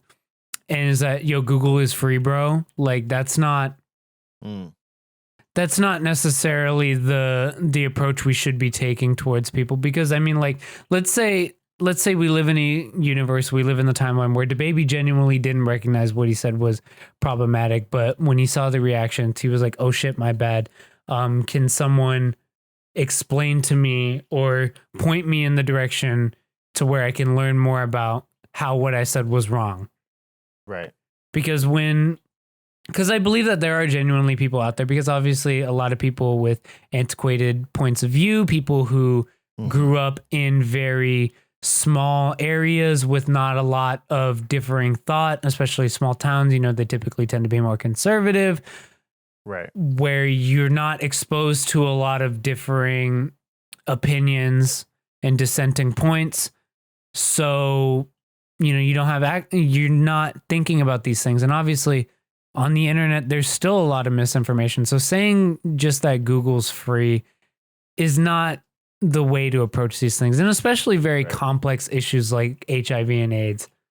100%. Those are definitely complex issues that having the right access to the correct information is very important. So if he did approach it like that and was like, yo, shit, my bad, guys, can you point me in the right direction so I can learn more from these mistakes and learn how what I did was wrong? Yeah. And obviously, it's definitely not anyone's responsibility to do that. It's not my responsibility to teach you. It's not your responsibility to teach him.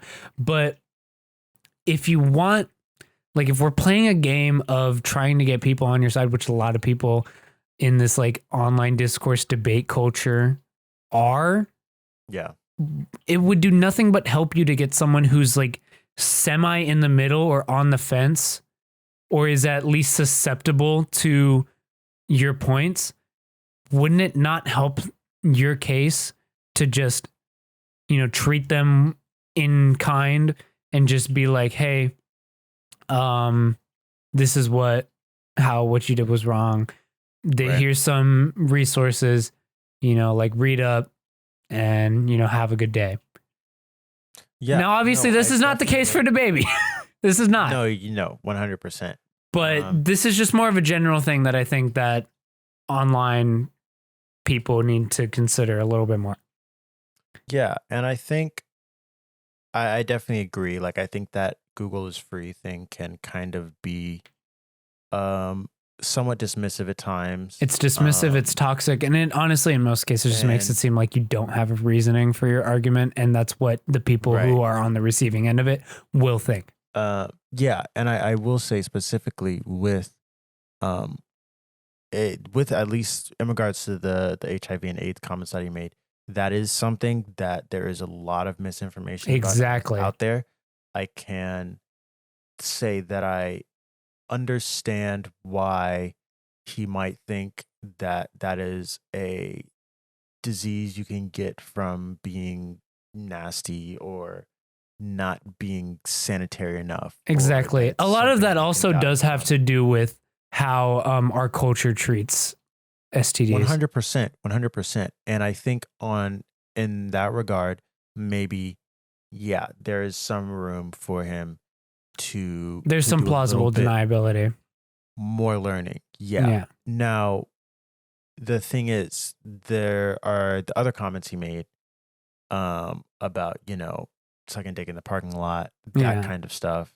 That kind of is where it's like, okay, you are, and like you were saying, there are people that grow up in certain places of the world that don't necessarily get exposure to that.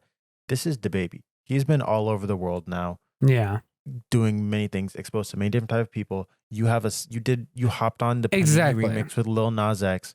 Like, these are people that you've been exposed to, and you're aware that you were making negative comments about this community. Right. And so I feel like in that respect, you don't necessarily need education on that, and you double down on those comments. Yeah. Right.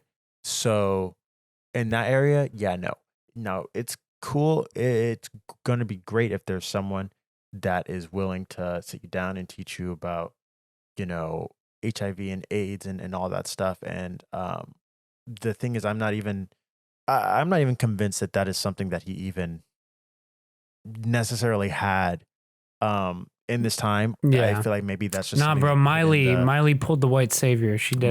Miley's gonna come in and educate this man. But, exactly. You can't blame. You can't, when you say something like that and people get upset with what you say, which people have a right to be upset with you. Yeah, after you've exactly. said comments like that. You can't come out and say, "Yeah, well, I just need to be educated." Like, I just need to be educated. You especially can't say that after you said, "Oh, y'all crazy." LMAO. Yeah. Like, you can't be upset with people, even if you are misinformed. Yeah. And you're genuinely just unaware. You still cannot be upset that people are upset with you. Right. I like people, like, even if you come out and you do apologize and it's sincere and people accept that, at the point where that comes out of your mouth, people have a right to be upset with you. There's no reason people can't be upset with you. So that is where, like, you have to you either take a step back and you hear that people are upset with you and say, why are these people upset with me? Yeah. I should think about why these people are upset with me. Or you do what DaBaby did. You get defensive. And you get defensive and double down. And then, like you said, you have the comments from the video where you're basically asking to be the freedom to be you, to say whatever you want to say. Yeah. It's like, this is an apology that, granted, even if it was the first apology, I still don't think it's a great apology. I don't think any of the apologies he's made have been that great. Yeah, exactly. The ones written by him and the ones written by his PR team. Mm-hmm.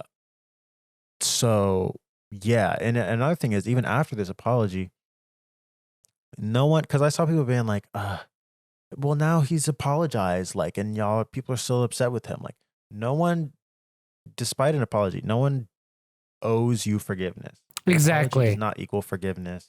Like, and that's what it comes down to at the end of the day with these sorts of things that happen. One, I want everyone to remember, you have every right to be as much of a piece of shit as you want. No one is stopping you from being a homophobic, racist, transphobic piece of shit. This is going to get clipped so hard, but no one is stopping you. You may think that online cancel culture stuff, no one's stopping you. You can still go about your day-to-day lives being a complete piece of shit.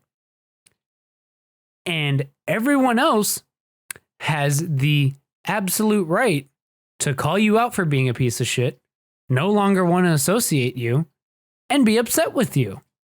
Yeah. It's like, that simple. That's what people say, oh, we're losing our freedom of speech. No, you were still able to say what you wanted to say. You still said it. You just got a negative reaction to it. Right. And when you're deplatformed for that, you can't. Those are called consequences. Like, that's exactly. Like, that's fine. That's fine, DaBaby. You have the freedom. Yeah, you have the freedom to be you. You could be you want to you. be. But you're not going to be playing You're not going to be playing Lollapalooza. You're not going to be playing Day in Vegas. You're going to be playing Sweet Home Alabama. I don't know if they have any festivals. Texas. Hidalgo, Texas. That's Who's pulling up? that's what you're gonna be doing, you know. So Yeah. there's that, and you know what? Even and I feel like it's surprising that everyone has like the AIDS and HIV and homophobic comments were really people honed in on, but like there, I feel like what kind of got swept under the rug that happened during that performance is that he brought out Tory Lanez. Oh yeah. Oh fuck! I completely forgot to mention that. Yeah, right after Megan performed, or right after before. Megan performed. It was right after. And during, I don't know what song of theirs he was performing, but he was performing this a song that he has with Megan. Yeah. And he brought out Tory. So it's like, not My only guy, do you have all what? this other stuff, you're bringing out the person who shot her on stage to mock her. Yeah, like that's so shitty. And like they were always like such close collaborators. It seemed like they were like good friends and whatnot.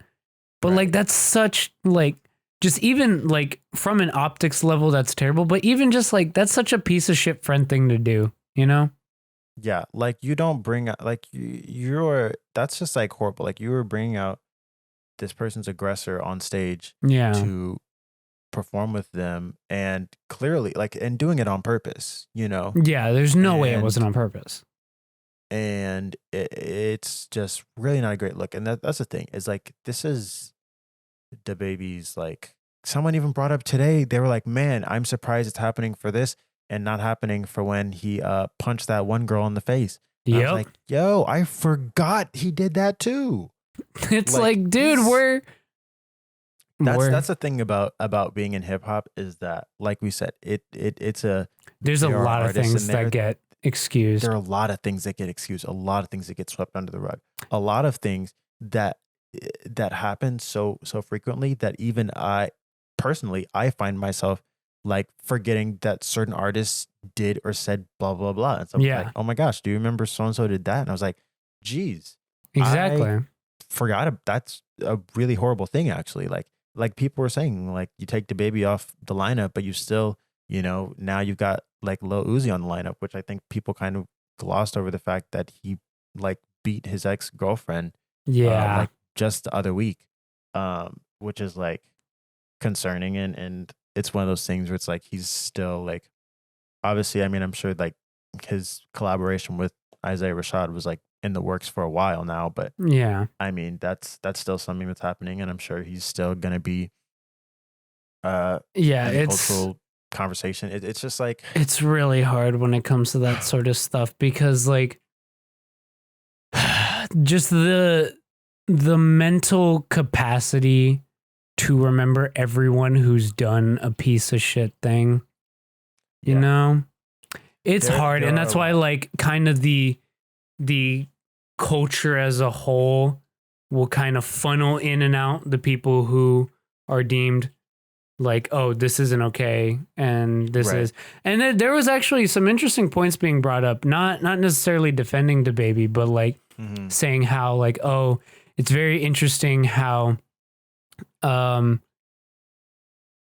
a black rapper will get, I'm just gonna use cancel because I can't think of a better term, will get deplatformed for homophobic comments by the LGBTQ community, but someone like, I know a lot of stories were coming up about Matt Damon supposedly having said it. That was, but they're not anywhere nearly as vocal about that. And like, while I can see the point there, because I think I also doubt that, like, I don't know. I don't necessarily think that that's entirely a good faith argument to make. I think one of the things is like, one, like there's a kind of there's levels to, I think, what people are willing to put up with for artists that they love, right? So for example, like this thing with Lil Uzi, right? So that happened, and that was a horrible thing. Absolutely. And it kind of came and went out of the cultural conversation. Like we didn't see people making this big a deal over that. Now there are a lot of reasons why we can like point to that. It can be maybe because it happened to a black woman and people are just not as willing to be as sympathetic towards a black woman as they are when DaBaby goes on stage and makes a comment about the entire gay community. Maybe that's it. Or maybe it's just that people like Lil Uzi more than they like DaBaby. People aren't nearly as attached to DaBaby. I mean, we've seen like over the past, couple years, everyone is kind of calling DaBaby out for being unoriginal with his music releases as of late and kind of not really bringing anything interesting or new to the table. Not to mention, he's kind of positioned himself against now Megan Thee Stallion, who has, pretty big fan base. Exactly. And so I think with DaBaby, it's one of those cases of people aren't necessarily going to mourn his loss or mourn his absence in the music industry.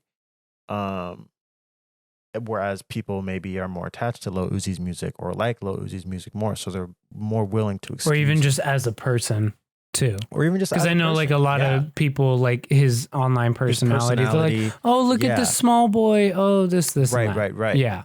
So you're willing to look past certain things. So I think there's a lot of levels. There's like, for example, like Young Thug. Like Young Thug made transphobic comments about Dwayne Wade's daughter, and that kind of came and went too. Exactly. And it's like that was really bad. That was really bad. Yeah. I even had myself sitting there like whenever I saw the like that conversation come back up again on Twitter the other day, I was like, geez, Young Thug did say that, and that was really messed up. And I really had to sit with myself and be like, I don't know if like that's even something like Young Thug is an artist that I want to continue supporting, right? And it's like one of those things that it's just hip hop is a very, very toxic genre, and it is. It's a lot.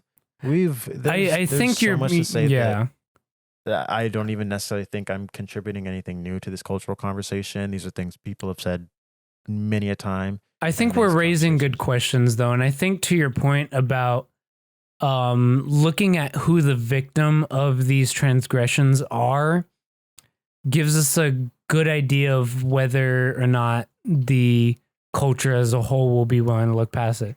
So 100%. Young Thug's situation, it happened to a black trans woman. So, hey, whatever. That's just throwaway, I guess. Right. But, hey, under the rug. But hey, DaBaby's offending white gays. Yeah. It's different. You can definitely make a case for that. I don't think those arguments are always made entirely in good faith, obviously, and I'm not trying to necessarily make those arguments. I just think that it's interesting to look at these situations and analyze them, see what differences arise when you look between them. Yeah, no, definitely. And like you said, I think a lot of times those kind of conversations are brought up in bad faith. And it's like, oh, well, you're going to try to cancel DaBaby for this. Then why didn't you stop listening to Young Thug and da-da-da-da? So I think more now, I think you can't necessarily, we can't always hold artists accountable, right? Yeah, it's there's like too much shit that happens. Right. I personally, Noah Davis, can't go, we have to deplatform Young Thug, get him off the lineup here, get him off lineup there. No. But I can make a personal decision to be like, I don't know if I can necessarily support him anymore. Exactly. Not that that's even going to make the biggest difference. Yeah, it's exactly. Just one of those things where it's like there are certain artists that I just don't feel comfortable listening to. Like you're not going to catch me listening to Chris Brown. Yeah, it's just not. Which is not going to happen. Funnily enough, and he's someone who's how did he have to check DaBaby? How did Chris Brown have to check DaBaby? That's what I want to know. I know. And then people were like, wow, even Chris Brown is saying something. I was like, no. This is not a time to praise Chris Brown. That's not what we're doing right now. That is not what we're doing right now. It says more about DaBaby than it does Chris Brown. Yeah, no. Because the fact that Chris Brown is able to recognize how poorly of a thing what DaBaby did was, that goes to show. Also, I'm like, who are y'all? Who are y'all that are really paying attention to what Chris Brown got to say? Who are you? I don't know, man. I don't know why we're still doing Chris Brown shit. That's what I'm saying. He's kind of he was on something. He was on hers else. Yeah. But I don't know what else. He was on something else recently, I think. But yeah.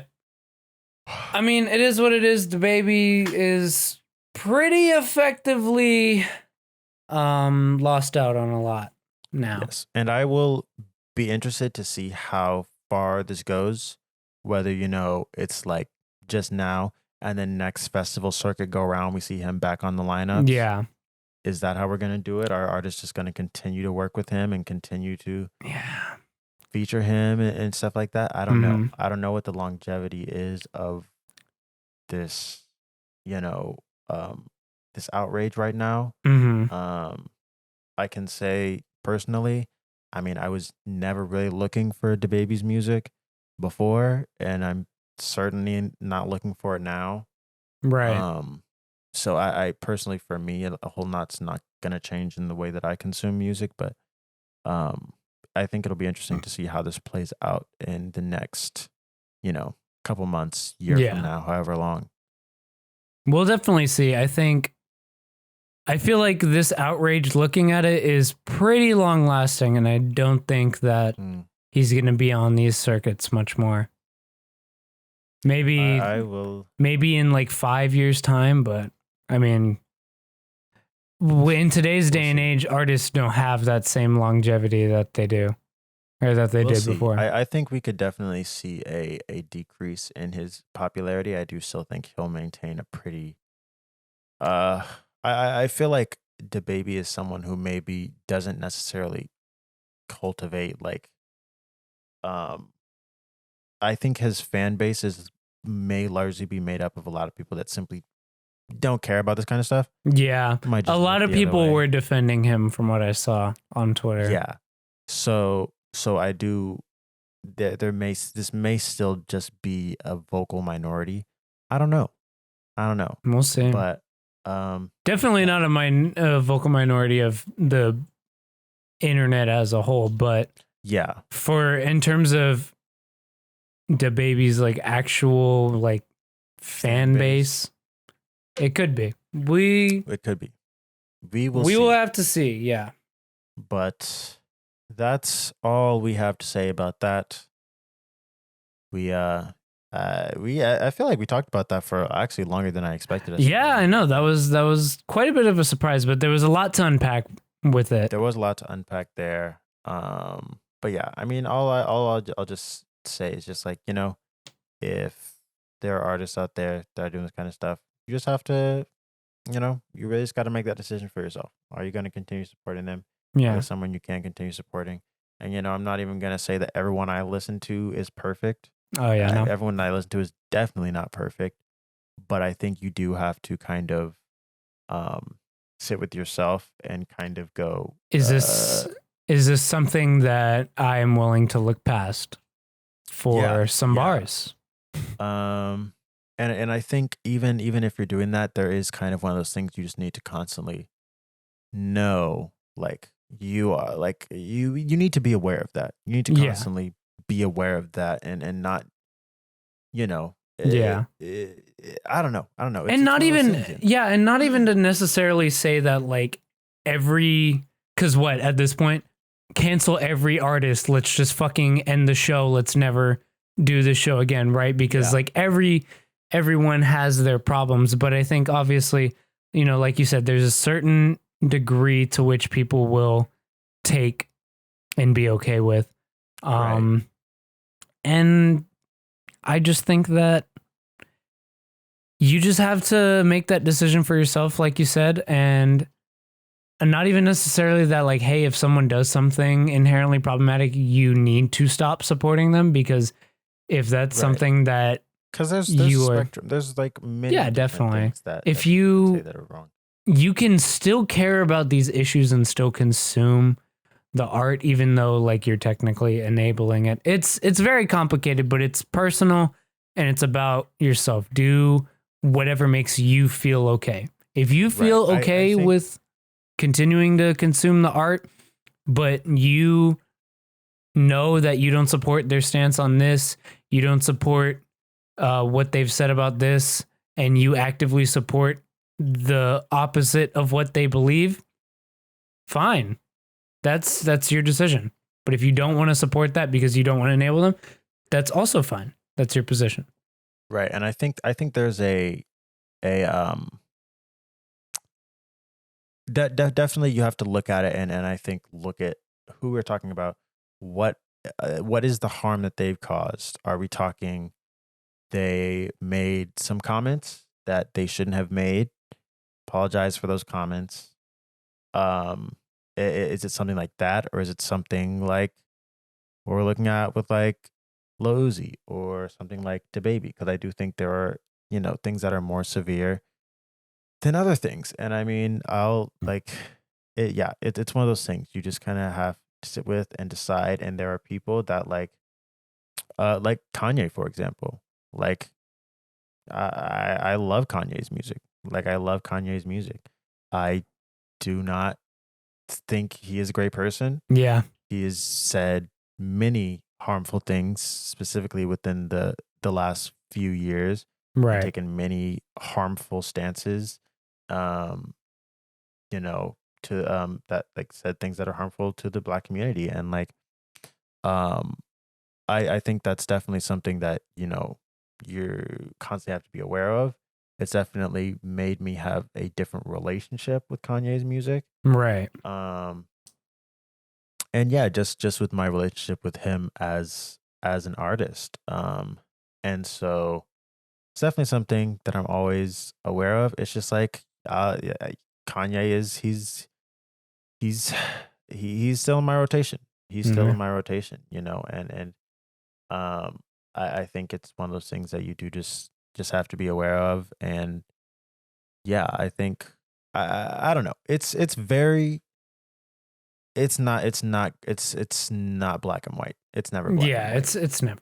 Um it yeah, you really just have to sit with yourself and make that decision for yourself. There are people that are like, I'm never listening to Kanye again, and I'm like, you are 100% valid. You are Yep. 100% valid, and never picking up that man's music again. If there are people that do want to, pick up his music again, like go for it. If you're someone that picks up his music and simply doesn't care about, and is like, I mean, yeah, he said those things, but like, I mean, yeah, like the music's fire though. It's like, oh, okay, well, that's not the stance we necessarily want to be taking here Yeah. either. But yeah, it's come on, y'all. Come on, y'all. It's we're smart. It's 2021. Very Come true. on. Very, very That's all true. Noah's got to say for today. Look at that. Look at that monologue right there. Perfect. He hit it line for line in the script, guys. I'm just kidding. I No, did. we I didn't had it. script We that had shit it up. written down. We didn't script that know. shit up. No, but hey, do your due diligence. Do you? But it's been a while since we've done a podcast, so we've got a couple It's been things a long while. that we have probably both watched and listened to. So why don't you go and get into it first, Noah? Because I know I'm probably gonna try to hit mine real quick. Jeez. Let me try to hit mine quickly. Also, I'll start with movies and stuff that I caught. I'll first start with Dune. I didn't watch the whole movie, Mm-hmm. but I saw an IMAX exclusive preview, as we talked about earlier in the pod. Saw Right. like the first 15 minutes, and some scenes from the movie as well. And it looks really awesome. Go see this in IMAX if you can. I'm definitely I hadn't necessarily planned on seeing it in IMAX before this, but now that I've seen it, I'm like, I have to see this on the biggest screen possible, because Right. everything, it just feels so massive. These sets are massive.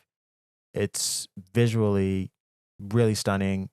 Like and obviously I didn't see a whole lot of it, so I can't necessarily speak to the story or anything like that. But you know, just aesthetically, it looks like it's got a really solid foundation. Right. And Denis Villeneuve is a capable director, so I think it's going to be great. Saw Pig, Yes, I which forgot I saw that. was a great movie. I really, really enjoyed that.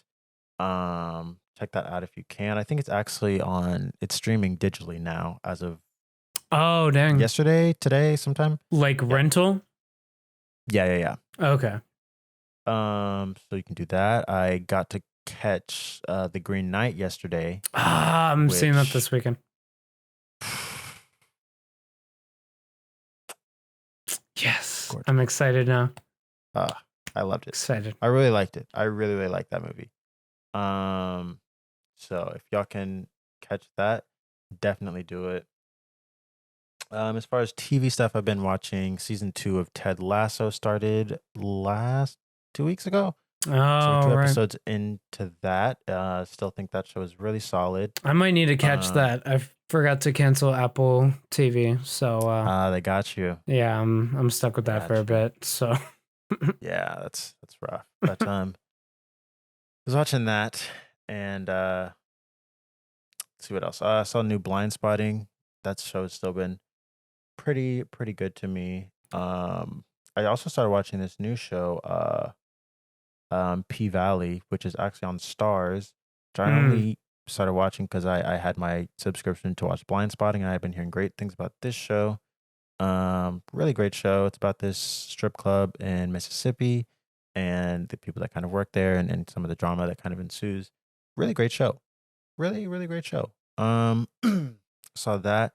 There have been a couple episodes of Dave, actually, which this show in second season has really been surprising me. Like I said at the start, I wasn't really that first episode kind of rubbed me the wrong way, but I think they've really created some interesting episodes of TV. And isn't Denzel Curry in an episode? Denzel was in an episode about 2 weeks ago, 2 weeks ago, which was a really interesting episode, where he kind of recreated the double XL freshman list. Like he recreated that, but it was like set in like 2021, and you had like Denzel was there, like Designer was there, Lil Yachty was there, like, you know, he kind of brought back a lot of those people. So that was an interesting episode. Very interesting. Yeah, it was. And I also have still been watching Gossip Girl. And let me say, this show is not good. It's not a good show. The acting is really rough in places. The writing is also not great. But sometimes you have a guilty pleasure. Right. And this is just trashy TV, and I find it entertaining. So yeah, I'm sorry. It's entertaining to me. Look at that. So there's that, and there's also another thing that I've been watching. It's not necessarily TV or movies, but I've been watching a lot of Vince Staples interviews, and been pretty into those. I think I just really enjoy watching Vince talk about himself and his music and his process, and yeah, I've been enjoying those as of late. Nice, good to hear. Skipping over to music. Yes. Try to go through this real quick. I enjoyed the Clairo album, which was nice because I did not really enjoy her last album, at least front to back. I really liked the singles. I didn't enjoy the album though. But I did enjoy this one a little bit more. I thought it was a really interesting approach she took, changing up her sound and whatnot. Enjoyed that. There was also this album I heard from this group Salt, which yes. Wow, this album here. I had to do my research on them because I didn't know who. Well, what it started happening is I was listening to Little Sims, and I was like, man, Little Sims producer is just like wild, amazing, probably doing some of the best production I've heard this year just off of her singles. And then I started looking more into who this producer is, and I'm like, oh, like he produces for this group Salt. Like, let me see what this is about. And then it's like, oh, they're like an anonymous kind of group. Nobody really knows the members, but like if you do enough research, you can kind of figure out who the members are. And they're kind of pretty low profile, but they've released a set of albums kind of quietly. They released 2 last year and another one before that. And so I was like, let me dive into this new album because it had been on my playlist of stuff to listen to. I really dug this album. Dang, I might have to go back to that one. I don't remember loving it that much. Yeah, I know, because I saw on Music Board that you rated it a 3. Tripping. I don't know. I just didn't love it. I didn't like. Maybe I gotta go back to it. I don't really remember it a lot. I mean, hey, to each their own. But I really dug this album. Mm-hmm. I thought it was great, and it's actually only going to be on streaming for 99. Well, it's only on streaming services for 99 days. I don't. That's just that's the thing. I don't know why the album's called 9. Okay. On streaming services for 99 days. I don't know how many weird, days but are okay. left. Yeah, I don't know how many days are left, but catch it while you can. You can download it on their website, or you can buy the vinyl. If you want to have it past those 99 days, which I do, so I downloaded it. I'll probably buy the vinyl soon. But word. Yeah, really enjoyed that album. There's also this new album from Reggie Snow. And I thought that was really solid. Let's see what else. Industry Baby, Lil Nas X. Of course. Banger. He does not miss. Does not miss. New single from James Blake. That was really solid. Oh, New yes. single from Boldy James and Alchemist. I also liked quite a bit. This new album from this rap group I found out, Van Buren Records. I enjoyed this album a decent amount. I thought it was a pretty solid rap record. This new track from Indigo D'Souza, this indie artist that I have really been enjoying as of late. She's been putting out some pretty solid stuff. I've checked that out. Oh, sorry, there's a lot of stuff. New single from Duckworth. It's been 2 weeks. Also, that new single from Duckworth, man, it was really good. I could have heard Don Toliver on this, and that would have been really cool. But it's fine. Don Toliver's not on it. I'm okay. And the new Silk Sonic single, Skate, I thought was solid. Obviously not as grand or lavish as Leave the Door Open, but Right. they switched up. They switched it up, and I think we need to change of pace. Yeah. And then last 2 things, Billie Eilish album, honestly, thought was pretty solid. I thought it was pretty solid. Yeah, I didn't know how I was gonna like it because the singles were kind of underwhelming to me, but I think she came through with a pretty interesting album. And then, of course, last but not least, Isaiah Rashad makes his return after 5 Yes. years and puts out a very solid album, in my opinion. Really digging that. Yeah. That's everything. There we go. Okay. My turn, bitch. I'm just kidding. Yes. So, watched. I did see Pig as well. I told you about my experience. I had these asshole kids come in during the last That's rough, third man. of the film, and it just made it pretty much like I was unable to watch. I was so pissed off. So annoying. But still thought what I did see of it was good. Nicely paced, went by like that. So nice. I saw Boss Baby 2 in Spanish. Very different, right? We were in Mexico for the week, so we went to go see Boss Baby 2. You said, I'm in Mexico. What else am I going to do but go see Boss Baby? Hey, look, there was a theater in Mexico. There was a theater in the town, so I was like, all right, fuck it. I think it was either that or Old, and I was like, you know what, let me just go see Boss Baby. You definitely dodged a bullet there. Yeah, so boom, Boss Baby 2. Not bad. I mean, like, it was a lot more reading. Also, 100% US theaters just have subtitles. Like, what? Why not? Come on. Because they had the movie was in Spanish and the subtitles were in Spanish. So I was just able to read. I can read Spanish. Understanding it's a little bit more rough, but reading is a lot easier for me. So I was able to understand more. But yeah, just do it. Like, it doesn't hurt. Most people watch with captions on anyway. And also it would be more accessible to people with hearing loss. So, that's all I'm going to say. But that was cool. Haven't quite finished Space Jam. I need to do that before it leaves HBO Max. I'm just dreading it. Yeah, honestly. it's not great, but hey. Yeah. I mean, it's cool, I guess. I don't know. We're almost done with it. It's been a bit of a drag. I was like, why is that movie 2 hours? Yeah, I know. We saw on the way. We saw this movie Identity Thief with Melissa McCarthy and I think Bateman? Question mark? Yeah, Jason Bateman. It's pretty funny. That one was pretty funny. Music. You said the last time we shot a podcast was July what? 14th. 14th. Okay, I did listen to that one then. Let's see. Going through my music board. I honestly couldn't get into the Claro one like that. I just I'm not into Jack Antonoff production like that. It feels so boring. I can. He's got a style. And it's boring. I will say, I think this was some of his more interesting production. I would disagree. But since I was going to Mexico before music dropped, I was like, all right, let me just download my catch-up playlist and get started. I only managed to get through one, and then I slept. But the Ali and AJ album from this year, it's super long title. I thought it was actually pretty solid. I enjoyed it, surprisingly enough. I did not go into Ali and AJ.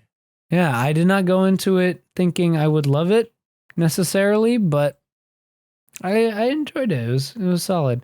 New Leon Bridges album was also pretty solid, I thought. And the Isaiah Rashad project, thought that was really solid. Oh, this project from, her name is Yola, Stand For Myself, also very solid. Let me see. I don't think there was anything else from this week. Oh, no, there was one more. This little EP from this artist named Seb. It's Okay We're Dreaming. I thought that was pretty interesting. Nice coming of age vibes. He did that. I don't know if you guys have heard that TikTok edit of where they do, it's Harry Styles Watermelon Sugar, but then it goes, hi, baby, do you want to be mine? That song? No? I'm not in touch with this. I know. Anyway, that's a little TikTok audio edit. He did that song. He did that one. And it's pretty good. It's just a bonus track on the EP. But yeah, no, I thought his EP was very interesting. But yeah, that's really it. That's all I need to go finish going through my catch-up playlist, but I mean, I'm lazy. It's been hard out here. Yeah. But yeah, that's going to be it for this week. We're back for real this time. Hopefully no more breaks. I'm going to knock on wood on that because I can't say that for certain, obviously. Yeah, no. But let's hope. Yes, we will definitely hope, and we'll see. But that's going to be it. You know the deal. If you're watching on YouTube and you want to just listen to us, we're on Spotify, and all those other places, Spotify and wherever else. We're on YouTube if you want to see our faces and or have the timestamps. Those are super convenient. If you just wanted to listen to one topic, that's cool. It helps with engagement. Thanks. YouTube, call to action. Leave a like and subscribe for more weekly podcasts. And as I mentioned before, we're on Twitch right now. But yeah, that's going to be it, folks. Thanks for watching. We will see you all next week. Goodbye. Peace out.